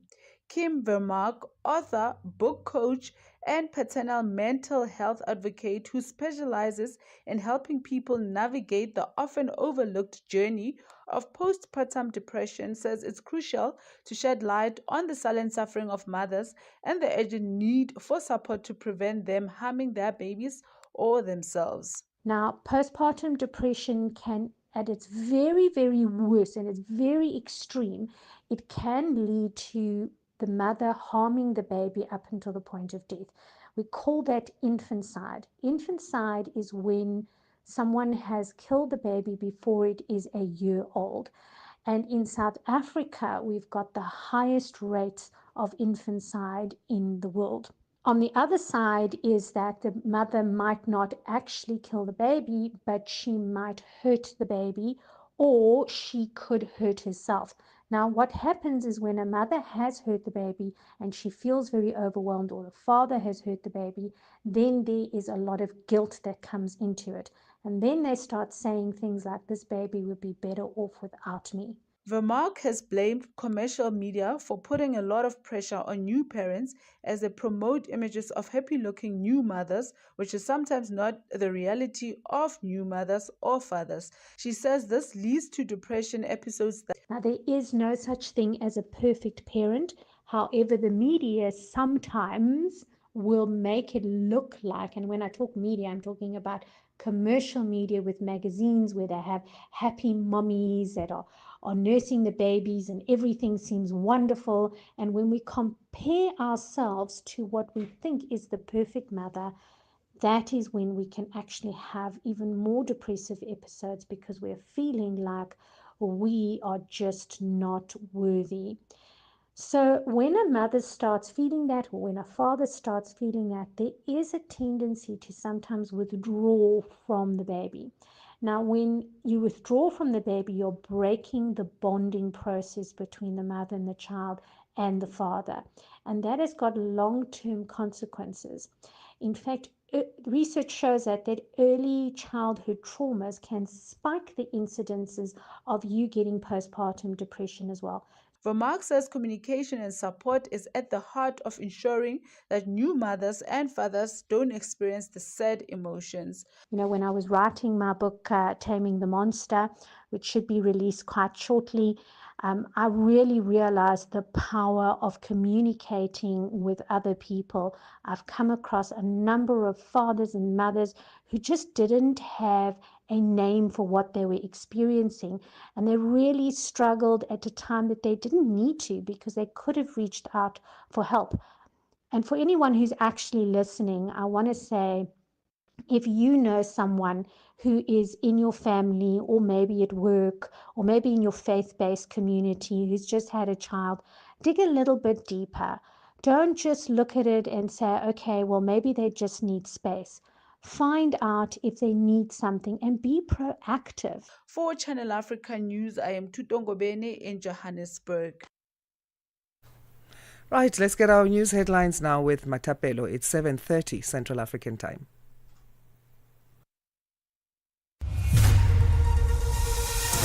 SABC News. Headlines. The African Perspective. Thank you, Asanda. Headlines this hour. Ghana has agreed to accept West African nationals deported from the United States, with the 14 already arriving in the country. President John Dramani Mahama justified the decision by stating that West Africans don't need a visa to come to Ghana. And South Africa's National Prosecuting Authority will tomorrow enroll the opening of the inquest into the death of anti-apartheid activist and Black Consciousness Movement founder Steve Biko, who died 48 years ago on the 12th of September after he was allegedly tortured by the then apartheid regime. And Qatar has responded angrily to a suggestion by the Prime Minister of Israel that further attacks could be carried out against Hamas officials in the country unless they are expelled. More details on these and other stories at top of the hour. SABC News. Headlines. The African Perspective. Right, let's catch up with some sport as we say good morning once again to Musibudi Makura. Sports on Channel Africa. The African Perspective. Thank you so much, Peter. Very good morning from the sports desk. Jamaican sprint legend Usain Bolt has backed either Kishan Thompson or Oblique Savelle to beat defending champion Noah Lyles in the 100-meter event at the World Championships in Tokyo. So Bolt is an 11-time world champion, having won consecutive world titles in the 100, the 200, as well as a 4x100-meter relay golds from 2009 to 2015, with the exception of the 100-meter false start back in 2011. The now 39-year-old retired athlete after the 2017 World Championships in London, where he won a final bronze medal in the 100-meter event won by US rival Justin Gatland. So Gatland, there was also Christian Coleman, Fred Curley, as well as Lyles have all triumphed for the USA in the last 4 World Championships. However, Bolt insists that this will change in Tokyo, Japan, and that Jamaica could look forward to the first World Sprint titles since 2015. Meanwhile, South Africa's sprint king Akani Simbine has declared himself ready for the biggest weekend of his career at the upcoming World Championships in Tokyo. So since turning professional back in 2012, Simbine has yet to win an individual outdoor medal at a major event and a major international championship event, and is now determined to change that. Now, speaking to SABC Sport in Tokyo, Japan, the 3-time World Championship finalist said he's prepared for the challenge in the men's 100-meter heats on Saturday and progressing to the semi-final and hopefully the final on Sunday. Preparations have been going good. I think this year has been a very different year for us, but everything has been going good. Everything's going according to plan, and the body's feeling good. I'm feeling good and very confident going into this weekend. So I'm looking forward to it, and so everything is good. We're good. Camp is good. Now, the Olympic 4x100-meter relay silver medalist, as well as the world indoor 60-meter bronze medalist, told the national broadcaster that he and his coaching team carefully mapped out the season to ensure he peaks at the right time. Planned for me to be in a big training block in June and July because of the fact that we did indoors and because of the fact that indoors made us miss a very important block in our training, and that's a heavy lifting block, a heavy running block, and a block that is going to make me heavy. So for us, when we were racing, yes, we were racing on heavy legs, yes, we were racing on a heavy load of training, but the plan was not to raise fast in July and August as usual. It's a different year, and we had to plan for that, catch it up again somewhere so that I'm able to be as fast enough and as strong enough when I get to World Championships, and that's where we're at right now. On to some cricket news now. India bowled the United Arab Emirates out for 57 runs to begin the defence of their Asia Cup title with a rapid 9-wicket victory in Dubai on the ground where India won the Champions Trophy earlier on this year. The UAE reached 47 for 2 but lost their last 8 wickets for just 10 runs across all 5 overs. Now, India wrist spinner, that is Kuldeep Yadav, took 4 for 7 in 2.1 overs, including 3 in his second over. Opener Alishan Sharafu, who made 22 before being bowled out by Jasprit Bumrah, as well as the captain Mohammad Wasim, who reached 19 only to be pinned LBW by Kuldeep Yadav, were the only UAE batters to make double figures. Now, the total was the lowest made against India in a T20 match. India will play rivals Pakistan on Sunday in their second match of the tournament. The 4-team group also includes the likes of Oman, Afghanistan, Sri Lanka, Bangladesh, as well as Hong Kong are in Group B. Now, the top 2 teams from each group will progress to the Super 4 stages of the competition. Meanwhile, England suffered a 14-run defeat by South Africa in a rain-affected opening T20 match in Cardiff last night. A delayed start made the match being reduced to 9 wickets per side, and the Proteas blitzed to 97 for 5 in 7.5 overs before another rain disruption. England's target was revised to 69 in 5 overs, and with a little choice but to attack from the outset, they reached 43 for 5, needing 26 from just 5 balls. From there on, they record Sam Curran, who whacked a 6 to offer the host side a glimmer of hope, but the tourists eventually closed out a comfortable win as England finished 54 for 5 with about 2 wickets apiece for Corbin Bosch as well as Marco Jansen. Jos Buttler had kept England alive with 25 from 11 balls, including 3 sixes. Earlier, Joe Archer was replaced by Luke Wood in a late change, and the Seamer removed Ryan Rickleton in the first over before captain Aidan Markram led the charge with 28 runs from 14 balls. The 3-match series continues at Old Trafford on Friday, where rain is also forecast. It concludes your sports news this hour. I return in the next hour with a final sporting update on Africa Rise and Shine. For any sports stories you'd like to share with us, our email address is newsroom@channelafrica.co.za. Call us on +27 11714 4459. It's 7:37 a.m. Central African Time for Channel Africa Sport. I am Musibu Di Makura. Sports on Channel Africa. The African Perspective. Você é fluente em português? É apaixonado por rádio e quer trabalhar na África do Sul? Você tem documentos que o qualificam para trabalhar na África do Sul?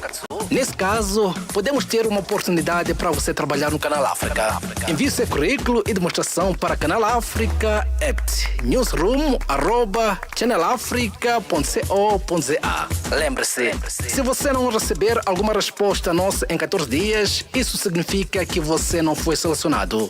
Canal África, a perspectiva africana.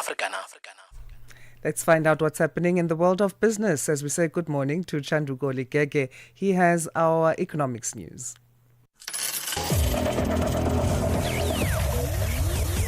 Business news on Channel Africa. The African Perspective. Thank you, Asanda. Good morning. Kenya's economic lifeline is under threat as the African Growth and Opportunity Act, AGOA, faces expiry on the 30th of September. The U.S. trade program has been pivotal, driving billions in investment, sustaining 66,000 apparel jobs and supporting nearly 660,000 Kenyans whose livelihoods depend on the sector. Channel Africa's economics reporter Innocent Simosa has the details. Without AGOA, Kenya loses its competitive edge against Bangladesh, Vietnam and Egypt. The Kenyan government has responded swiftly by sending Trade Minister Lee Kinyanjui to Washington to fight for an extension. But time is scarce, and active, sustained diplomacy is critical. With AGOA set to expire on September 30, 2025, what immediate impact could this have on Kenya's economy and on jobs in the textile and apparel sector? South Africa's Department of Trade, Industry and Competition says it is concerned about the closure of the Goodyear tire manufacturer in Kariega in the Eastern Cape province and how this will affect livelihoods. This was in response to a question about government's inability to prevent the closure of the plant when the economics cluster ministers were answering questions in the National Assembly. Deputy Minister Zuko Godlimbi told the House that South Africa is not the only country affected by Goodyear's closure. He says the department remains in discussions with stakeholders. But the DTIC is continuing discussions with interested parties, including the trade union NUMSA, to find the potential technical partner so that the expression of interest on the Goodyear plan can be taken forward. The department is also continuing with efforts to attract other tire manufacturers into other parts of the country. South African life insurance company Old Mutual's new bank has profited from the group's current operations with billions in deposits and loans already on the books. The bank launched earlier this year and was open to the public last month. Old Mutual is currently utilizing its 346 branch network and FAIS accredited in branch advisor personnel to help grow the bank despite being digital first. The bank is set to compete with the largest retail bank in the country, Capitec, which has close to 25 million clients with its focus on attracting new customers. Saudi Arabia's Vision Invest has invested $700 million in Pan-African Industrial Zone developer Arise Integrated Industrial Platforms. The capital raise is one of the largest private infrastructure transactions in Africa to date. The deal includes both primary and secondary components. It is the Saudi holding company's first foray into Africa. The investment is earmarked for the continued development of what the company calls green, inclusive and sustainable industrial ecosystems. In other news, Barrick Mining has agreed to sell its Hemlo gold mine in Canada to Kanseti Capital for up to $1.9 billion. The deal includes $875 million in cash at closing, $50 million in shares of Kanseti, and up to $165 million in contingent payments linked to production and gold prices from 2027 over 5 years. Kanseti says it will fund the acquisition through a mix of financing, including a $400 million gold stream with Wheaton Precious Metals, a $225 million loan underwritten by Scotiabank. Let's have a look at financial indicators at this hour. $1 in Nigeria is trading at 1,000 Naira 508. In Botswana, 13 Pula 25. Kenya, the dollar is 128 shilling 42. Zambia, 24 kwacha 8. BRICS countries, $1 in Brazil is at 5 real 42. Russia, 84 rubles 33. India, 88 rupee 10. China, 71.12. South Africa, 17 rand 51 cents. $1 is trading at 74 pence to the British pound and 85 to the euro. Commodities, gold is at $3,632, platinum at $1,381 per ounce. The price of Brent crude oil at $67.37 a barrel. For any business stories you'd like to share with us, please send us an email to newsroom@channelafrica.co.za, or you can call us on +27 11 714 4459. For Channel Africa Business, I am Chandruko Ligege.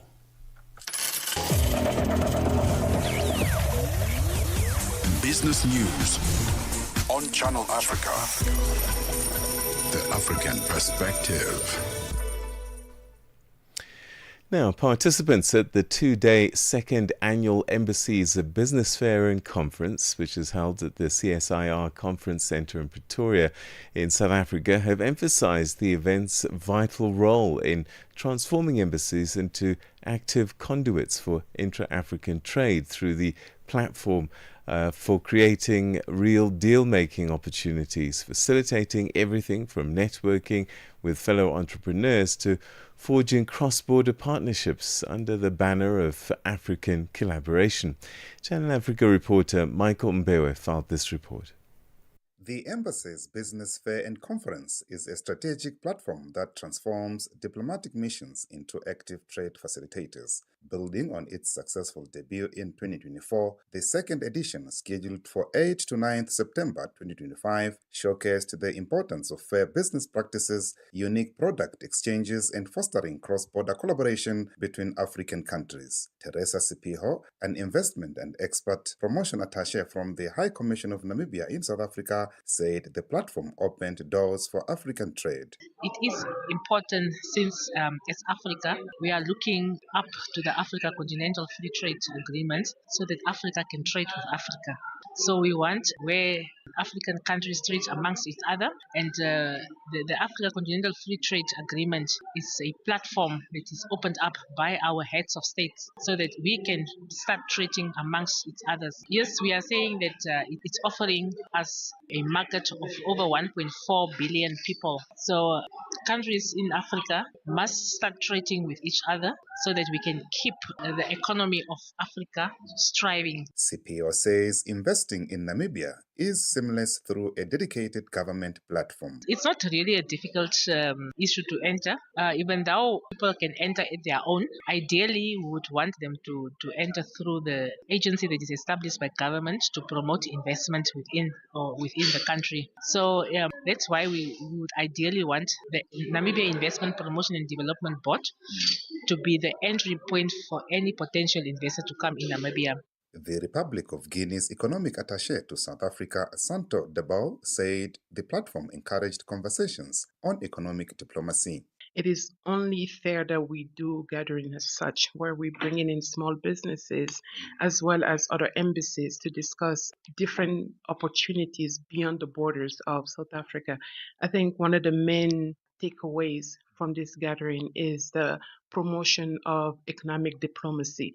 So diplomacy is no longer about political. Now we do want to capitalize on these agreements and open up our borders to trade. Furthermore, Dabo affirmed that under the current leadership, Guinea is open for business with incentives. Currently in Guinea, under the leadership of His Excellency General Mamadi Doumbouya, you have a strong political will to enable basically investment within the country. And one of the main incentive in that is that you actually can come to Guinea, whether you're dealing with the private sector or with the public sector, you're free to open up your own business and settle your own business in Guinea. Within 48 hours, you can have a business registered in Guinea. And then you also are free to, after taxing your profits of business, you're actually capable of transferring those funds abroad. Other incentives includes investment guarantees and assistance on loan repayments for foreign investors. If you actually took out a loan from your own country to come and invest in Guinea, the country makes it easy for you to actually transfer your profit back to your home country to pay off those loans. And we also created an environment of security for you, for your investment. So it doesn't matter what is happening, you're always secure in terms of your investment within the country. She says Guinea will establish a trade partnership with South Africa. We are going to partner. South Africa is present in Guinea. We want more of that. We want Guinea to be present here also to invest in South Africa as well, in other sectors, whatever that we can offer that South Africa does not have. We have shea butter, we have bananas, we have pineapples, we have mangoes. I mean, you name it. But we also need the expertise to grow all those sectors. Meanwhile, Junior Adesei, a fashion designer from Ghana who showcased his products, was excited about the initiative. I would like to say that it's an amazing platform, because it's not every day that we get to come in touch with policymakers, people that make decisions that affect us every day in our lives, affect our business environment. So such platforms provide us with an opportunity for us to discuss issues that are relative to our growth as a business or as an SME, or no matter the level of growth of your business. It's very, very necessary, and we really appreciate this venture, and also come face to face with investment opportunities in various countries to help us grow our footprints is very, very important, and we really appreciate such platforms. He encouraged Africans to promote their prints to boost youth employment. I didn't see why it should be an issue for you not to wear African prints to work. For example, in South Africa alone, there are about over 10 million students of school going age. Why don't we design African prints or African clothing for them, which will help us create employment in our communities, and also help boost their confidence as Africans. So I felt like Africa is not just a medium, but also is the channel through which we can spread our culture, create influence, and also create employment for the youth. Michael Mbewe, Channel Africa News, Johannesburg.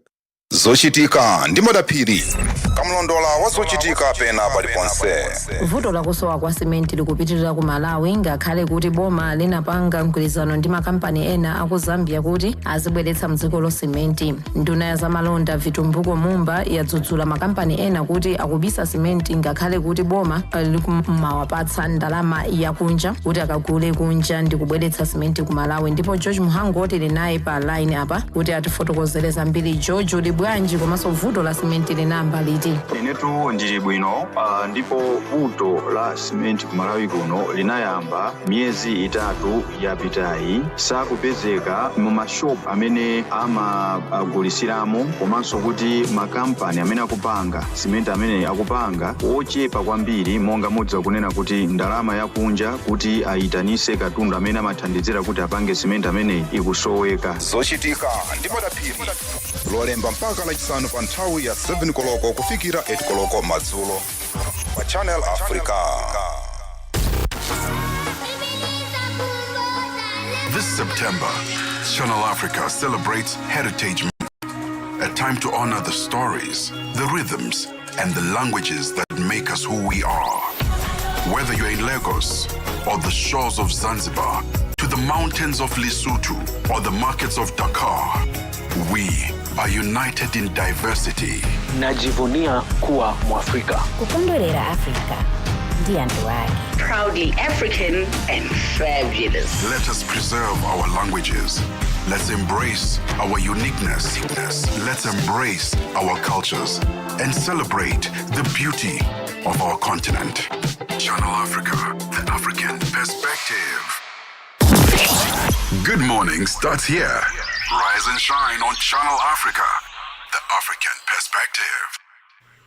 Let's go to Kenya now, where the economic lifeline of the country is under threat as the African Growth and Opportunity Act, AGOA, faces expiry on September 30. The U.S. trade program has been pivotal, driving billions in investment, sustaining 66,000 apparel jobs, and supporting nearly 660,000 Kenyans whose livelihoods depend on the sector. Channel Africa's economics reporter Innocent Sosa has more. Without AGOA, Kenya loses its competitive edge against Bangladesh, Vietnam and Egypt. The Kenyan government has responded swiftly by sending Trade Minister Lee Kinyanjui to Washington to fight for an extension. But time is scarce, and active, sustained diplomacy is critical. With AGOA set to expire on September 30, 2025, what immediate impact could this have on Kenya's economy and on jobs in the textile and apparel sector? Economist George Antwi shares his perspective. The expiry, which is happening on 30th of this month, would have a very big impact. First, the money that the country earns from exporting stuff to the US, especially clothes and apparel, will be lost. So that is a very big loss to the country because we get quite a bit of money from the things which are exported to the US, the AGOA agreement. Two, when that market collapses, it means all those companies which have been exporting will have to close down, and that will have a very big impact in terms of the jobs lost and the incomes and the livelihoods which would have been destroyed. So the people who work in the EPZ and under the AGOA arrangement will have those firms will have to lay them off, and that would have a very, very big impact.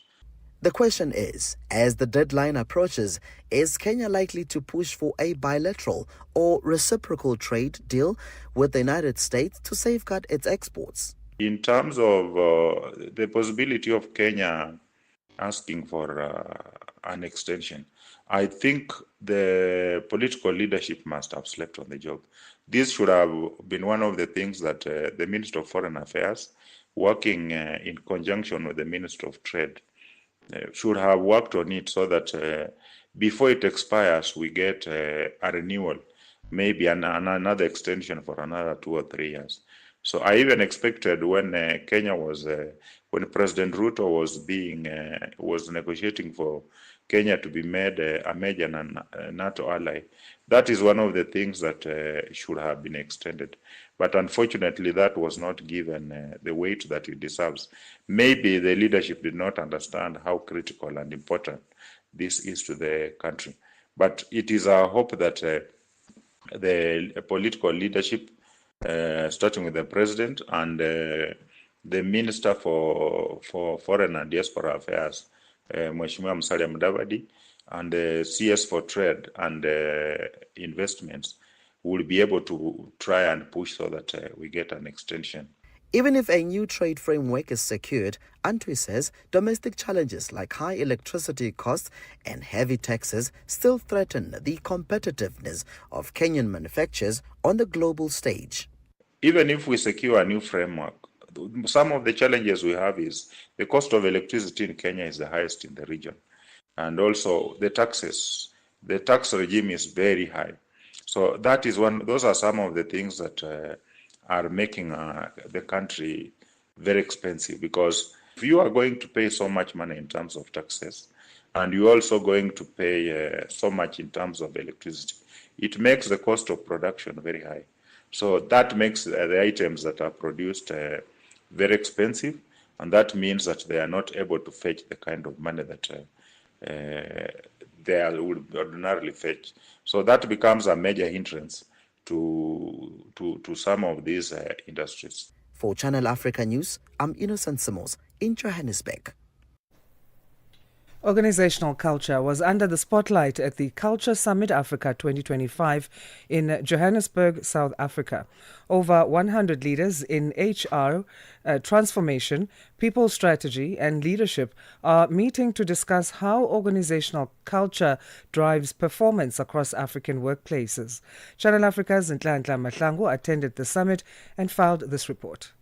The summit saw a gathering of professionals to discuss organizational development, leadership, and strategic challenges. The event provided a platform for sharing insights, learning new strategies, and collaborating on solutions for organizational growth, innovation, and sustainability. Rauleka, CEO at Pele Energy Group, says across the continent, organizations are rethinking how they lead, engage, and connect. So organizational culture is central. It's important. It's essentially not only the glue that underpins everything, but it's the lifeblood that fuels everything, right? So when you talk to how important is it, I'd almost give you this analogy in explaining its importance, right? You can be conscious of an act you're doing, or you can be unconscious of an act you're doing.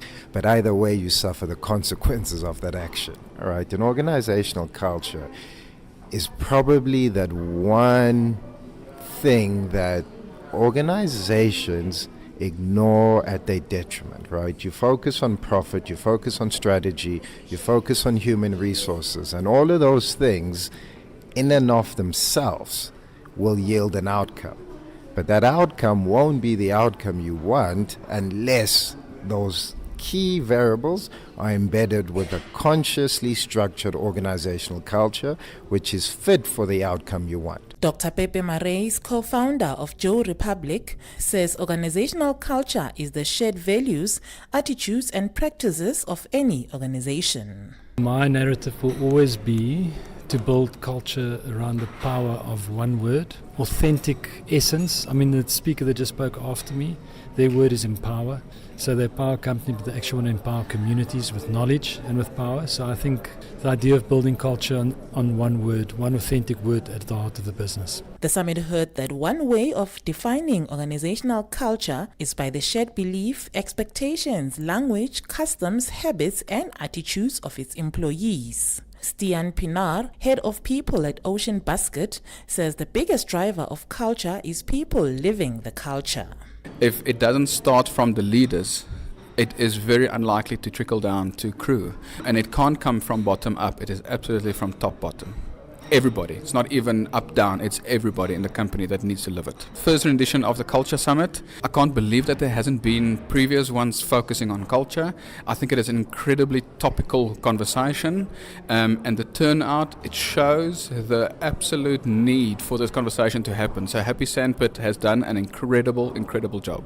The summit concludes on Thursday, the 11th of September. Reporting for Channel Africa, I am Ntlanhla Mahlangu in Johannesburg.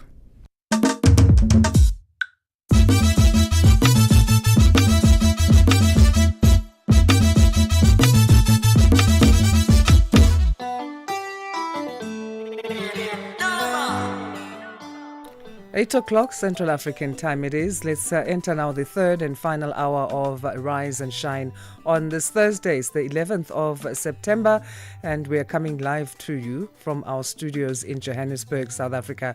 My name is Asanda, Beda. And I'm Peter Ndoro. Yes, indeed. There's lots of elections taking place across the continent this year. And next week, Malawians will be heading to the polls. And ahead of that, I'm going to be talking to Dr. Jesse Kwabila, who is the Minister of Higher Education in the country at the moment, but also the spokesperson for the Malawi Congress Party. We get a sense of what the governing party hopes to do to convince the electorate to give them a second mandate. All of that coming up after the news with Matapelo Mahape. SABC News. The African Perspective. Thank you, Peter, and good morning. Ghana has agreed to accept West African nationals deported from the United States, with 14 already arriving in the country. President John Dramani Mahama justified the decision by stating that West Africans don't need a visa to come to Ghana. The Trump administration has approached several African governments about accepting deportees as part of its campaign to deter immigration through high-profile deportations to so-called third countries. In July, the U.S. deported 5 individuals to Eswatini and 8 others to South Sudan. Rwanda received 7 migrants deported from the U.S. in August, weeks after the two countries had reached an agreement for the transfer of up to 250 people. And around 1,000 troops from 9 SADC countries, including 650 from Zambia, are taking part in a humanitarian exercise and medical outreach in drought-hit districts.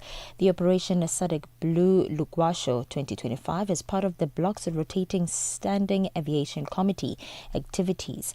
Zambia's acting Defense Minister, Brenda Damba has called it a key investment in regional readiness, especially against climate-related challenges. This exercise is a practical manifestation of the peace and security agreements to which Zambia is deeply committed.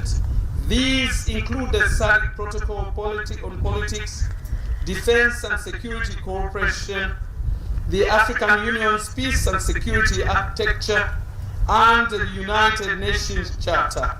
We firmly believe in an African region at peace with itself. And Malawi's political and economic analyst Dr. George Chimia says the political parties seem well prepared for next week's elections despite concerns with the Electoral Commission. Malawians are expected to cast their ballots on the 16th of September in 2025 with lingering concerns from the 2019 presidential election, dubbed the TIP-X election, which continues to cast a shadow over the country's electoral integrity. The African Centre for Governance has highlighted several institutional and procedural shortcomings. Chimia elaborates.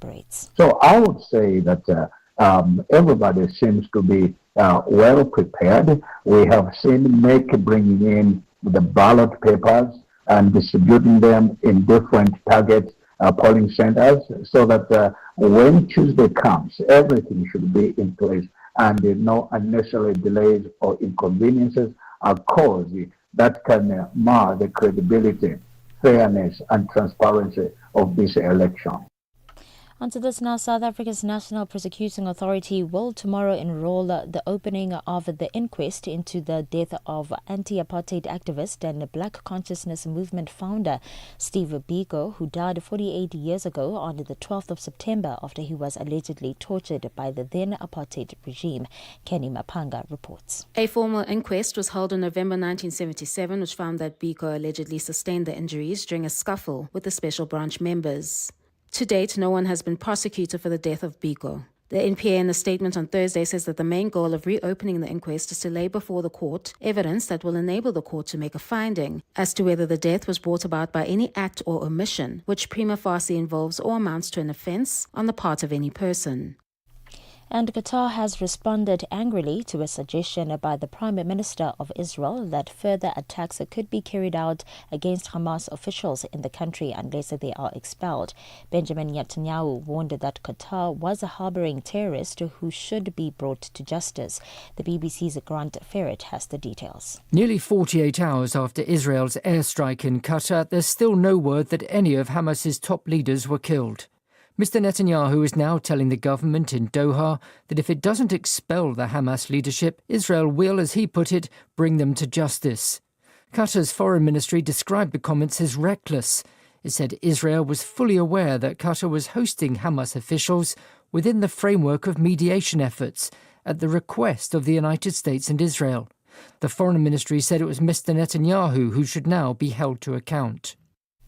For any news stories you'd like to share with us, please send an email to newsroom@channelafrica.co.za or call us on +2711 714 4459. For Channel Africa News, I am Matapela Mahape.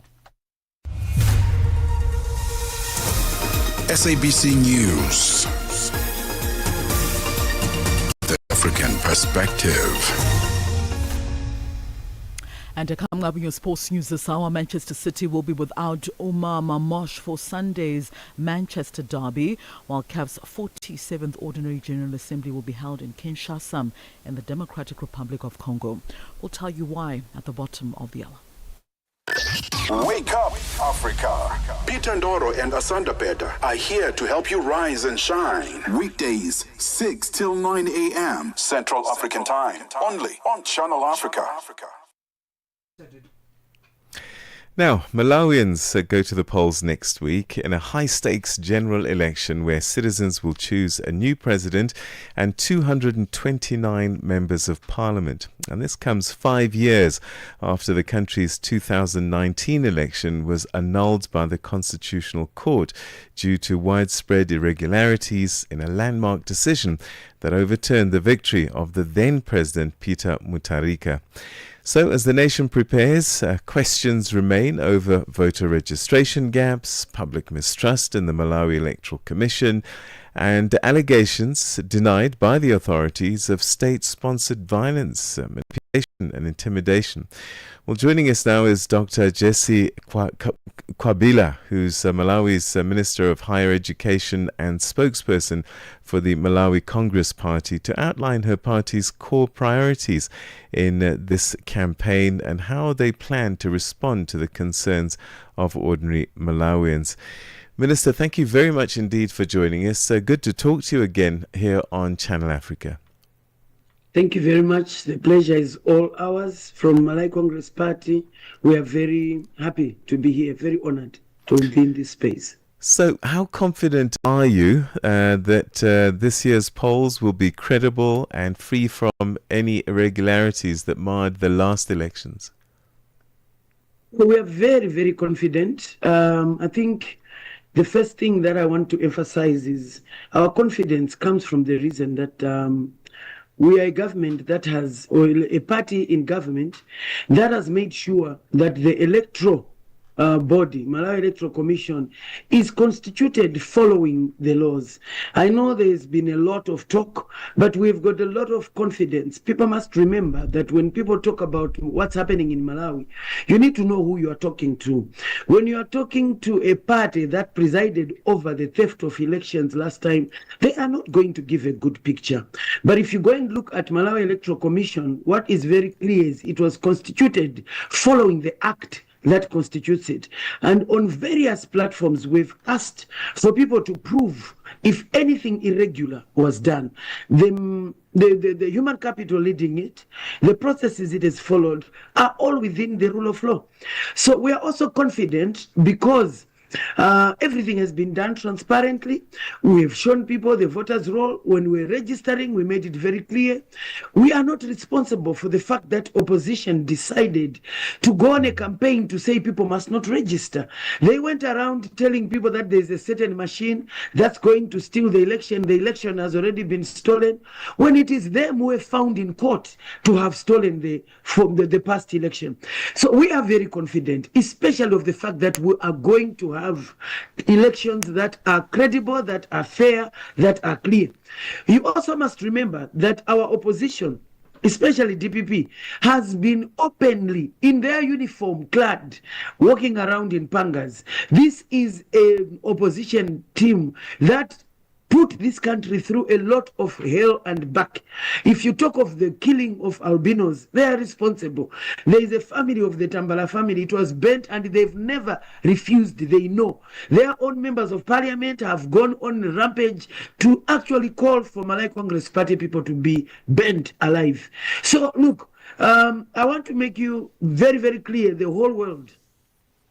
Don't ask for a person who is looking for an opposition to tell you, for the opposition that is looking for a seat, to tell you what things are like here. If you want to know what exactly is going on in Malawi, you come here, you will see that anyone who came to Lilongwe, our capital city, before 2019, they will see a transformed capital city. If they go to all the regions, you see that this government is putting roads that are solid with quality and completed in record time. We are confident that these elections will not only go well, but will win because we are delivering. This is a time when the whole world has got high prices on commodities. But Dr. Chakwera has actually cushioned, as I'm talking, we are the people who are selling petrol. Our fuel is at the lowest in the SADC region, to a point that Zambians come to buy our fuel. And people have asked, the whole region, talk of SADC, why? And Dr. Chakwera said we cannot increase fuel because people are already reeling from difficult prices. We are confident that the elections will go well because Malawians have seen a leader who unites the nation. Even when his whole motorcade was attacked, he called for peace. And he has said, we will speak through the ballot, which is what we are doing. Just yesterday, there is a research that came out that is putting Dr. Chakwera at 55% win. With the opposition trailing miserably. We are saying that research is nowhere near the truth. We are going to win this with 70 plus. And the reason is simple. We have chosen a running mate who is from the northern region when DPP has openly said northerners don't matter. Northerners don't amount to anything. But Dr. Chakwera has said everybody is a Malawian. Sanje to Chitipa, we are Malawians. The record prices we've seen of farmers being bought. Let's get to education, which is my ministry. This is the first time since we got independent after the leadership of Hastings Kamuzubanda that this country has been put solidly in the path of quality education. As Minister of Higher Education, this is the first time we have mounted a campaign against fake degrees, against honorary degrees being treated as if they are full degrees. We are sweeping all the institutions of higher learning to make sure that the human capital that's produced for service delivery, for governance, is quality education. Malay Congress Party is known for quality and standards, and Dr. Chakwera is bringing that back. If you talk about food security, we are confident because we've just announced fertilizer prices that opposition is reeling from because they did not think we could deliver that. This is the first time this country has had a cancer center. We were all seated here. This time we know we are going to hit the ball off the park because this country has never seen a leader who is using taxpayers' money to actually be transparent. He always goes to parliament, answers and tells people, admits where there are challenges and explains what we're doing about it. What Malawians want at the polls are a leader. They want a leader who stands up to scrutiny and is held accountable and is able to show that this country belongs to everybody. The other thing that we are going to win, majority of the people who have registered are women. This is the first time this country has seen a cabinet that not only has over 40%, close to even, I think we're actually over the SADC thing of 55%. But what's more important, the women are women of substance, people who know what they're doing, they've been tried and tested. Dr. Jagwera has shown that he is not intimidated by quality leaders. In fact, he's giving them fertile ground to make sure that they serve Malawians. And since we were in the hands of DPP, we were at war with all our neighbors. But Dr. Jagwera knows that as a landlocked country, we need to do all we can to make sure we can import, costs and make sure that we reduce costs for the farmer. This is the first time the farmer has been bought prices at the level that they've been bought prices at, even though there is a global challenge on finances. Why? Because Dr. Jagwera is in good terms with Mozambique. He's in good terms with Zambia. He's in good terms with Tanzania. This is allowing us to actually be able to get goods in place. I want to emphasize here that this is the first time our train has actually been able to bring in goods like fuel, fertilizer, so that we cut costs for farmers. The thing that our party is resting on is food security, job creation for the youth, making sure that our funding institutions give loans to women, especially those in the villages, the ones who are in hard to reach places.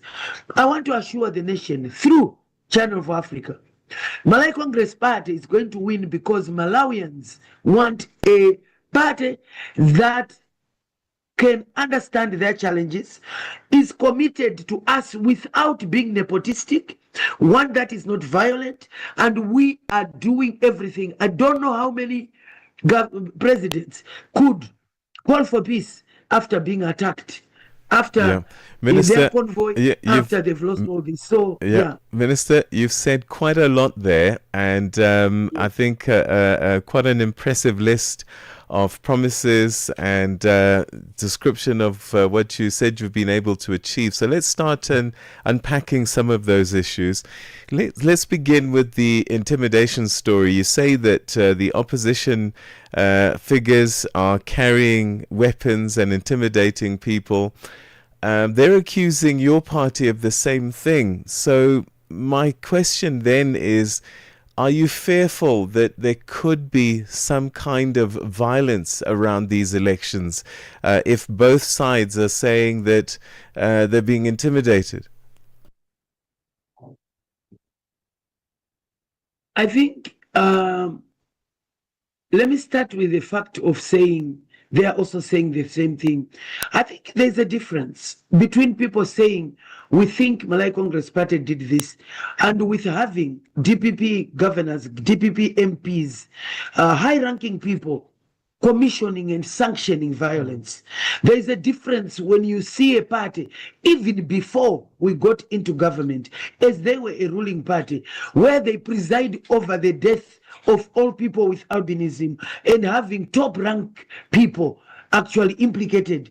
There's a difference when you have a party that has been found guilty in court, not just talking. I myself I've experienced firsthand what DPP can do. I have been charged treason. That wasn't done by Malay Congress Party. They have come with pangas, and actually, if you come to my phone, I mean, we are not joking. We're not talking about. I've survived 2 attacks where they came on their own in uniform. So let's separate wishful talking and fabrications from a whole governor of a party in front of the president speaking out to say, wherever you see Malay Congress people, ban them. This was said at a rally in front of everybody. When they killed 21 people in the north, and we are talking about commemorating it this Saturday, that was not Malay Congress Party. I think we need to understand, just politics 101 will tell you that other people, opposition, would like to tell stories. Let me leave that aside. The question is, In fact, before I leave it aside, I want to make it clear that whoever hears DPP, just know that you're talking about the Panga party. All the P's that are there stand for the Pangas, which they openly willed. Now, coming to the question is, are we not afraid? No, we are not. Because we believe in Malawians. Malawians fought the academic freedom struggle against DPP. Malawians fought the demonstrations to remove them from power. Right now, they've taken the TPEX chairperson, the person who was at MEC, to be the running mate. Malawians are going to defeat her and her party again. Malawians have taught us one thing. When they see a wrong thing, they know it. They know that DPP stands for electoral theft. That's why they didn't even want their people to register. Right now, we are going to an election where they are out-registered. We know they're telling people that there will be violence. This is another tactic to get people not to go and vote. But there is a God above. We are not going to be cowered into subservience. Malawians are going to the polls, and we are ready. Dr. Chakwera will win because the truth will always prevail over lies. Because fear cannot carry the day. We are Malawians. We removed DPP when it had stolen an election that the whole world knew they had TPEX their way through. TPEX cannot win today. People know very well that DPP stands for TPEX. DPP stands for the killing of the 21 people in the north. DPP killed the Tambala family. This is known in court. I'm not just talking about hearsay. So, if you talk about the day, as government, and I am a minister of this government, but also speaking as the spokesperson of the party, we have put measures in place. Every Malawian hearing me, get your voters card. We cannot allow, and it will not prevail. These will be peaceful elections. We are hitting these people in the electoral box 10-0. Because I'll tell you, the first contest was let's go do a mounting of registration. They did not register. They were holding vigils for people not to register. That was 1-0. Said, bring us a running mate. They chose TPEX, and we chose a very popular candidate who is fixing things right now. Cement prices are down due to how the ticket of Engineer Mumba and Dr. Chakwera is working. As I'm talking, we are also handling other challenges. This is a person who proved his worth at trade, at labor, name it. This is a Malawian loyal to Dr. Chakwera, loyal to Malay Congress Party. So that was another 2-0. That Minister, went. Let's talk about members of we're running parliament. out I of, think this is very important. I'm going to try. I just want to say, if Unfortunately, people ask me, DPP has fielded Minister, 100 and something Minister, MPs, we've got 200.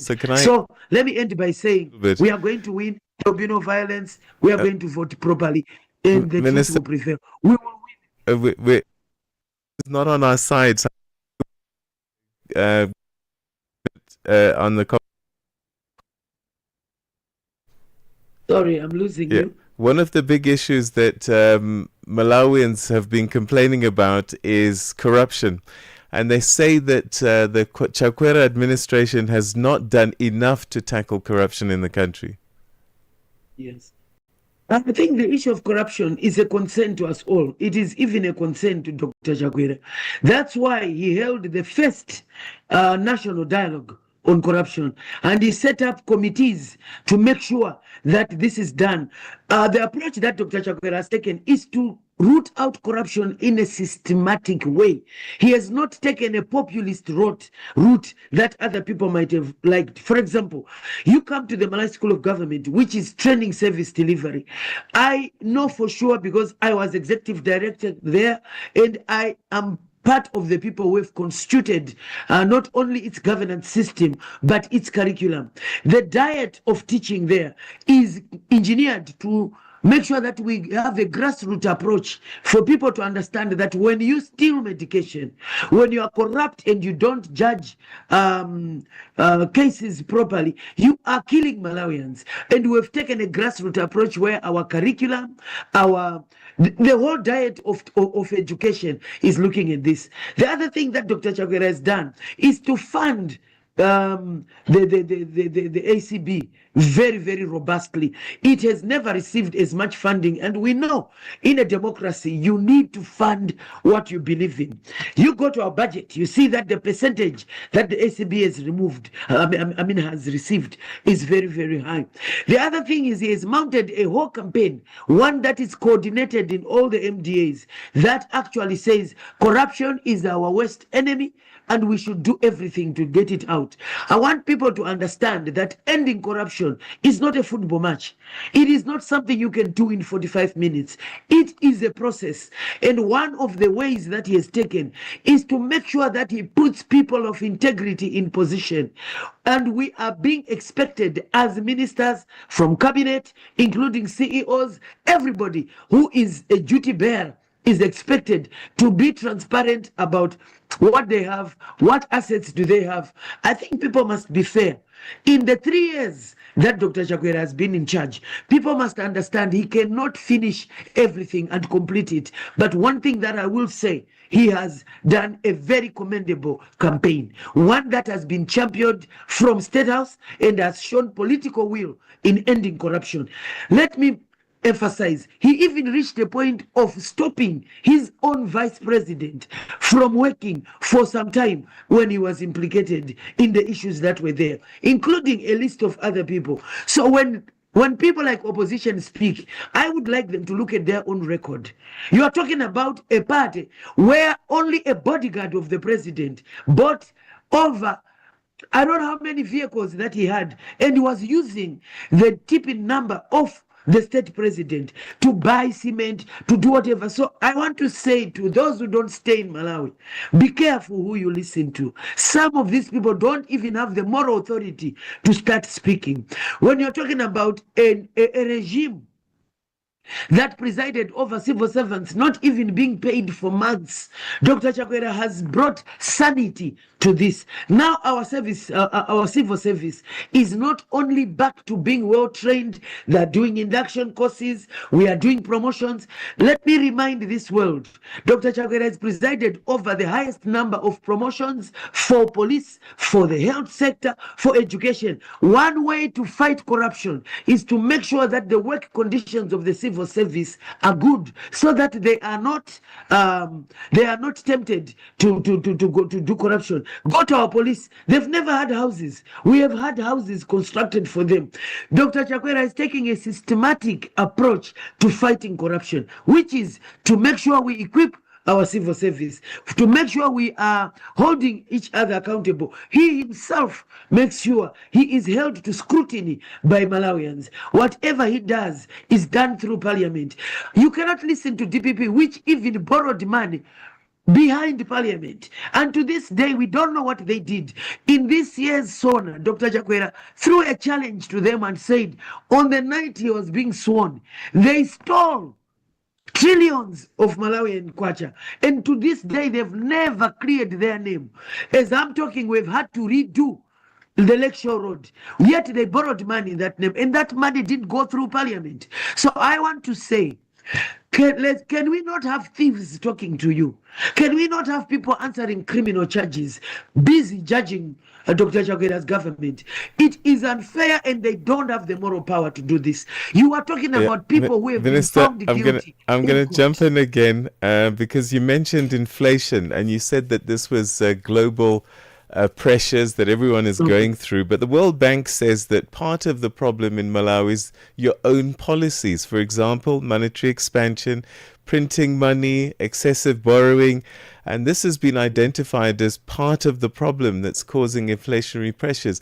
Do you want to put your hand up at least and say you could have done better in managing inflation?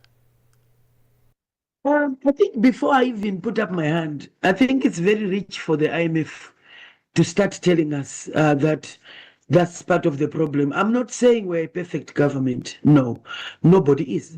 I mean, we've seen even South Africa facing challenges with the fuel that's going up and with whatever challenges. But you know what? When you are dealing with an IMF policy that says do not employ so many people, right? Because you are going to become a welfare government and all of that. And Dr. Chakwera said, I've got high numbers of unemployment. The minute we have high unemployment numbers, and I'm telling you, as a Pan-Africanist government, as a government that is answerable to Malawians, we have found IMF policies wanting on many issues as a party. We believe the people who pay us taxes to put us in our positions, we owe them employment at the minimum. That is why now I do not expect IMF to speak glowingly at us, because Dr. Chakwera stood up and said, look, we want things that profit Malawians. We need to create jobs. We need to make sure that social protection is actually there, because in this day and era after COVID, all economies are suffering. We cannot sit there and say you don't fund the care economy. Do not fund funding for women and the children who are destitute. You cannot sit there and say no, your local companies must actually take a second step, just open your market and make sure you give your land to the highest bidder. No. So I'm not surprised. It's because Dr. Chakwera has put his foot down and said the youth of today need the universities to be well funded. Since this country came into being, it has never seen what Dr. Chakwera has done. He has put infrastructure using government money through projects like SAVE. We are seeing observable changes. He has put the loans for students. They've been tripled. That doesn't make institutions like IMF happy. Let's look at how we've handled NIF. In the past, it was just a playground for political parties, but we have opened it up. Many youth are able to borrow. Now, as we enter the second dispensation, NIF will be a bank.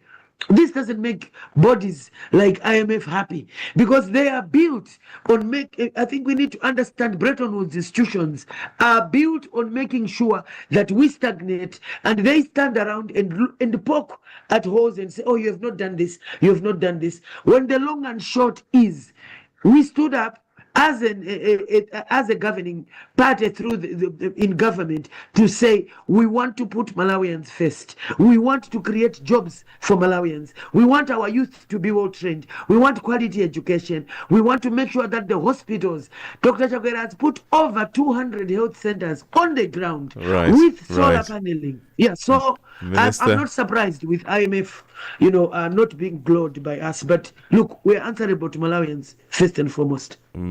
Minister, I want to thank you so much indeed for giving us your time this morning, and let's see what happens at the polls. But you've told a compelling story, and let's see if the Malawians will confirm what you're saying.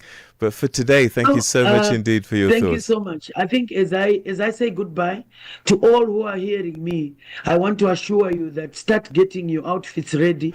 Malay Congress Party will win, and we are winning with a 70+ margin. We are very sure. We already have the buses lined up. We also know where the swearing in will happen. Everybody who is hearing me, the slogan is very simple.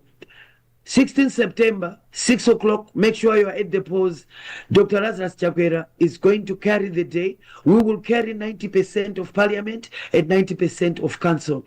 Bomandiro Mweli, City Kusinta. I've said it in vernacular so many of us can hear it. What it means is this is the government of MCP. Dr. Lazarus Chakwera is going to win. We are not changing government. We are here to stay. Malawians have already decided. Thank you very much. Zikomo Kwambiri. Thank you so much indeed. That's Dr. Jesse Kwabila, who's the Minister of Higher Education in Malawi, but also the spokesperson for the Malawi Congress Party, the governing party, talking to us very confidently about their election prospects. I've got to catch my breath. Here's the news. Matavelo Mahape. Good morning. SABC News. Headlines. The African Perspective. Thank you, Peter, and good morning to you too. Ghana has accepted 14 West African nationals deported from the U.S., with President John Dramani Mahama stating that they don't need a visa to enter the country. The Trump administration has approached African governments to accept deportees as part of its campaign to deter immigration through high-profile deportations to third countries. And Kenya's legal fraternity is mourning the assassination of a respected lawyer, scholar and mentor, served as chairperson of the political party's dispute tribunal and lectured at the University of Nairobi, senior advocate Matthew Kayolo Mbobu. And one of Brazil's Supreme Court judges has voted to acquit the former president Jair Bolsonaro of all charges at his coup plot trial. More details on these and other stories at top of the hour. SABC News. Headlines. The African Perspective. And now we check in with the world of sports as Musubudi Makura gives us the details. Sports on Channel Africa. The African Perspective. Thank you so much, Asanda. Very good morning from the sports desk. We'll start with the story. So Manchester City will be without Umar Mamouche for Saturday's Manchester derby after the Egyptian forward suffered a knee injury while on international duty. The 26-year-old was substituted in the 9th minute of his country's World Cup qualifier against Burkina Faso, which finished as a goalless draw in Ouagadougou on Tuesday. Mamouche, who joined City from Eintracht Frankfurt from Germany in January of this year, was hurt following a robust 4th-minute challenge. City said initial scans in Egypt indicated Mamouche would miss Manchester United's visit to the Etihad Stadium on Sunday. Now, the club also confirmed Mamouche will now return to Manchester for more assessment and begin his rehabilitation. The Confederation of African Football, CAF's ordinary 47th Assembly meeting will be held in Kinshasa in the Democratic Republic of Congo on Monday, the 6th of October. The Ordinary General Assembly will bring together leading figures in African football, including the presidents of the CAF's 54 member associations, representatives from 6 zonal unions, as well as the senior football officials from across the country and the continent, rather. Now, CAF President Dr. Patrice Motsepe will chair the 47th Ordinary General Assembly. On to athletics news now. South Africa's sprint king Akani Simbine has declared himself ready for the biggest weekend of his career at the upcoming World Athletics Championships in Tokyo. So since turning professional back in 2012, Simbine has yet to win an individual outdoor medal at a major international championship and is determined now to change that. Speaking to SABC Sport in Tokyo, the 3-time World Championship finalist said he's prepared for the challenge in the men's 100-meter heats on Saturday and progressing to the semi-finals and hopefully the final on Sunday. The preparations have been going good. I think this year has been a very different year for us, but everything has been going good. Everything's going according to plan, and the body's feeling good. I'm feeling good and very confident going into this weekend. So I'm looking forward to it, and so everything is good. We're good. Camp is good. Now, the Olympic 4x100-meter relay silver medalist as well as the world indoor 60-meter bronze medalist told the national broadcaster that he and his coaching team carefully mapped out the season to ensure he peaks at the right time. Planned for me to be in a big training block in June and July because of the fact that we did indoors and because of the fact that indoors made us miss a very important block in our training, and that's a heavy lifting block, a heavy running block, and a block that is going to make me heavy. So for us, when we were racing, yes, we were racing on heavy legs, yes, we were racing on a heavy load of training, but the plan was not to race fast in July and August as usual. It's a different year, and we had to plan for that again somewhere so that I'm able to be as fast enough and as strong enough when I get to World Championships, and that's where we're at right now. And finally, in some cricket news, India bowled United Arab Emirates out for 57 to begin the defence of the Asia Cup title with a rapid 9-wicket victory in Dubai on the ground where India won the Champions Trophy earlier on this year. The UAE reached 47 for 2 but lost their last 8 wickets for 10 runs across 5 overs. Now, India's wrister spinner Kuldeep Yadav took 4 for 7 in 2.1 overs, including 3 in his second over, while opener Alishan Sharafu, who made 22 before being bowled out by Yaspert Bruma, and the captain Mohamed Yassim, who reached 19 only to be pinned LBW by Kuldeep, were the only UAE batters to make double figures on the day. Now, the total was the lowest made against India in T20 matches. India play rivals Pakistan on Sunday in their second match of the tournament. Their four-team group also includes Oman, while Afghanistan, Sri Lanka, Bangladesh as well as Hong Kong are in Group B. Meanwhile, the two top teams from each group will progress to the Super 4 stages of the Asia Cup tournament. Well, that concludes your sports news this morning on Africa Rise and Shine. For any sports stories you'd like to share with us, our email address is newsroom@channelafrica.co.za or call us on +27 11714 4459. I do return with the On the Move team in the next hour with more sporting updates. As always, for Channel Africa Sport, I am Musibu Di Makura.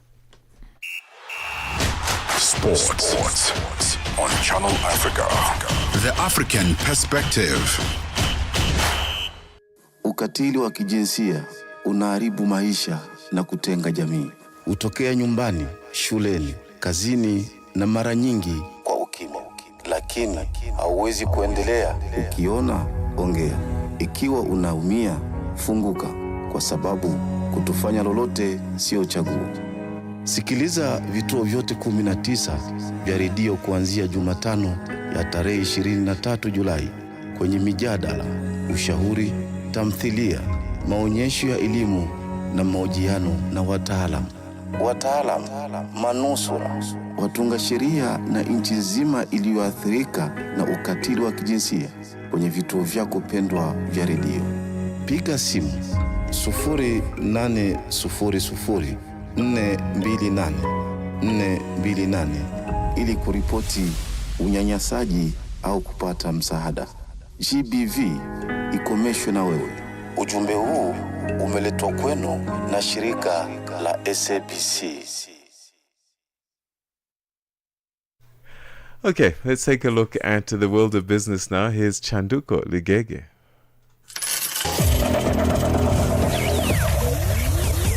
Business News on Channel Africa. The African Perspective. Thank you, Peter. Good morning. Botswana has set up a new sovereign wealth fund to drive economic diversification, create jobs and manage state companies. The country, long viewed as an African economic success story, is in a slump because of a prolonged downturn in the global market for diamonds, its key export. Joeli Hodi has more. Botswana has had a sovereign wealth fund called the Pula Fund, which it has used to preserve part of its diamond income for future generations and stabilize government finances. But the central bank-managed Pula Fund has been drained by recurring deficits, and officials say the new fund's role will be different. Its initial board of directors is comprised of local and international experts. Kenya's economic lifeline is under threat as the African Growth and Opportunity Act (AGOA) faces expiry on the 30th of September. The U.S. trade program has been pivotal, driving billions in investment, sustaining 66,000 apparel jobs and supporting nearly 660,000 Kenyans whose livelihoods depend on the sector. Channel Africa's economics reporter Innocent Semosa has the details. Without AGOA, Kenya loses its competitive edge against Bangladesh, Vietnam and Egypt. The Kenyan government has responded swiftly by sending Trade Minister Lee Kinyanjui to Washington to fight for an extension. But time is scarce, and active, sustained diplomacy is critical. With AGOA set to expire on September 30, 2025, what immediate impact could this have on Kenya's economy and on jobs in the textile and apparel sector? South African life insurance company Old Mutual's new bank has profited from the group's current operations with billions in deposits and loans already on the books. The bank launched earlier this year and was open to the public last month. Old Mutual is currently utilizing its 346 branch network and FAIS accredited in branch advisor personnel to help grow the bank despite being digital first. The bank is set to compete with the largest retail bank in the country, Capitec, which has close to 25 million clients, with its focus on attracting new customers. Saudi Arabia's Vision Invest has invested $700 million in Pan-African Industrial Zone developer Arise Integrated Industrial Platforms.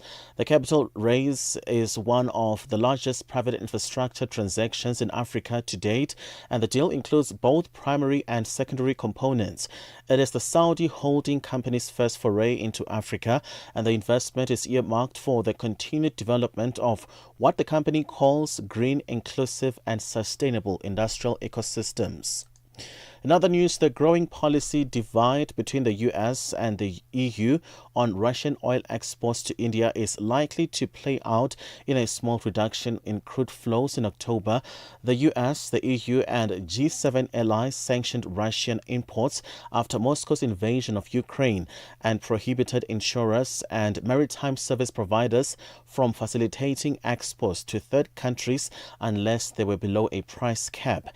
The purpose of the cap was to limit the price that importers could pay for Russian oil while keeping shipments flowing, thereby reducing Russian oil revenue and preventing a supply crunch that would push up oil prices. Let's have a look at financial indicators. $1 in Nigeria is at 1,000 naira 508 in Botswana, 13 pula 25. Kenya, the dollar is 128 shilling 42. Zambia, 24 kwacha 8. BRICS countries, $1 in Brazil is 5 real 42. Russia 84 rubles 33, India 88 rupee 10, China 71 12, South Africa 17 rand 51 cents. $1 is 74 pence to the British pound and 85 to the euro. Commodities: gold is $3,633, platinum at $1,381 per ounce, the price of Brent crude oil at $67.40 a barrel. For any business stories you'd like to share with us, please send us an email to newsroom@channelafrica.co.za, or you can call us on +27 11 714 4459. For Channel Africa Business, I am Chandruko Ligege.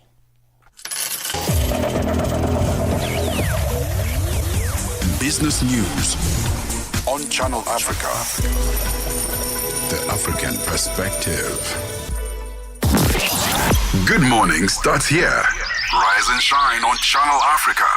The African Perspective. As mpox resurfaces across parts of Africa, experts warn that infectious diseases are becoming a major business risk. With the continent's growing role in global trade and industry, outbreaks are no longer just health issues. They threaten productivity and economic stability. This is according to Dr. Isaac Akanko, Medical Director for Central Africa at the International SOS, who says that despite the lessons of COVID-19, many companies still lack the preparedness to protect employees and maintain operations during crises. To unpack these challenges, Dr. Akanko joins us now from Ghana. Doctor, thank you for making time for us. How are you this morning? Thank you very much for having me, and a wonderful good morning to you and your listeners. Thank you. How has the resurgence of mpox changed the way businesses in Africa view health risks, Doctor? Thank you very much for the question. So, mpox, as we follow in the media, initially showed multiple country outbreaks in 2002. At the time, WHO escalated it as a public health of emergency of international concern. And subsequent to that, it plateaued in 2023, and then we saw a resurgence in 2024, 2025. As we speak today, even though as of last week, WHO tend to have scaled it down from a public health emergency of international concern, Africa CDC still has highlighted it as an emergency of public health emergency of continent concern because of the resurgence of cases in different countries such as Ghana, Senegal, Nigeria, etc. Now, to address your question, the current outbreak has actually come to show light that the public health concerns for most businesses could be at strategic risk. Why so? They are vulnerable workforce. There are operational issues that has highlighted that we've moved from talking about if the outbreak would be to when it happens and how we manage it, and the threat to direct business continuity. Bottom line, are the private sector, corporate organizations ready to face the outbreak with the lessons that we've learned from COVID-19? So these are some of the areas of concerns in terms of operational deliverables, supply chain sustainability, and as well as how do organizations protect their workforce with these numbers that we are seeing in their respective countries. Thank you. Africa already grapples with various outbreaks. We have Ebola in the DRC, malaria in Nigeria, Zika virus outbreaks, and so on. How does the issue of outbreaks move from being just a health issue to a threat to productivity and economic stability? I guess it will fit into what you said previously on operational deliverables and the direct business continuity needing to be at the fore. So the core of every business is the human resource, and we understand that the individuals don't live in a bubble. We commute, and from country to country, people fly in, people travel across countries. So if there's an infected case or an outbreak in a particular jurisdiction, it's not just limited to that ecosystem. A single case could travel and cause an outbreak into other countries. This primarily could disrupt businesses in the sense that once you have one or two people infected, even though the spread, it's not as COVID-19, this is more physical contact, but it also spreads quite fast, especially with the variant that we've seen in DRC Congo, which has a very strong virulence. So you want to protect your human resource, you want to provide your duty of care to your employees, you want to ensure that you have a safe working environment so that your business is not disrupted.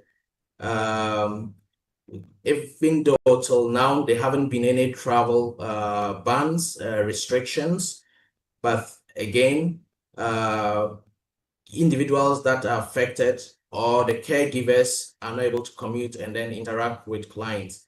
So your core, again, it's your human resource that you need to protect to ensure that your business is obviously in good shape, and also to function as well as in terms of the service and products that you deliver to your clients. With the current state of U.S. aid cuts and suspensions for health budgets on the continent, who now holds the bulk of the responsibility when it comes to response efforts for outbreaks like Mpox? Will it be public or private sector, or a combination? That's a very good question.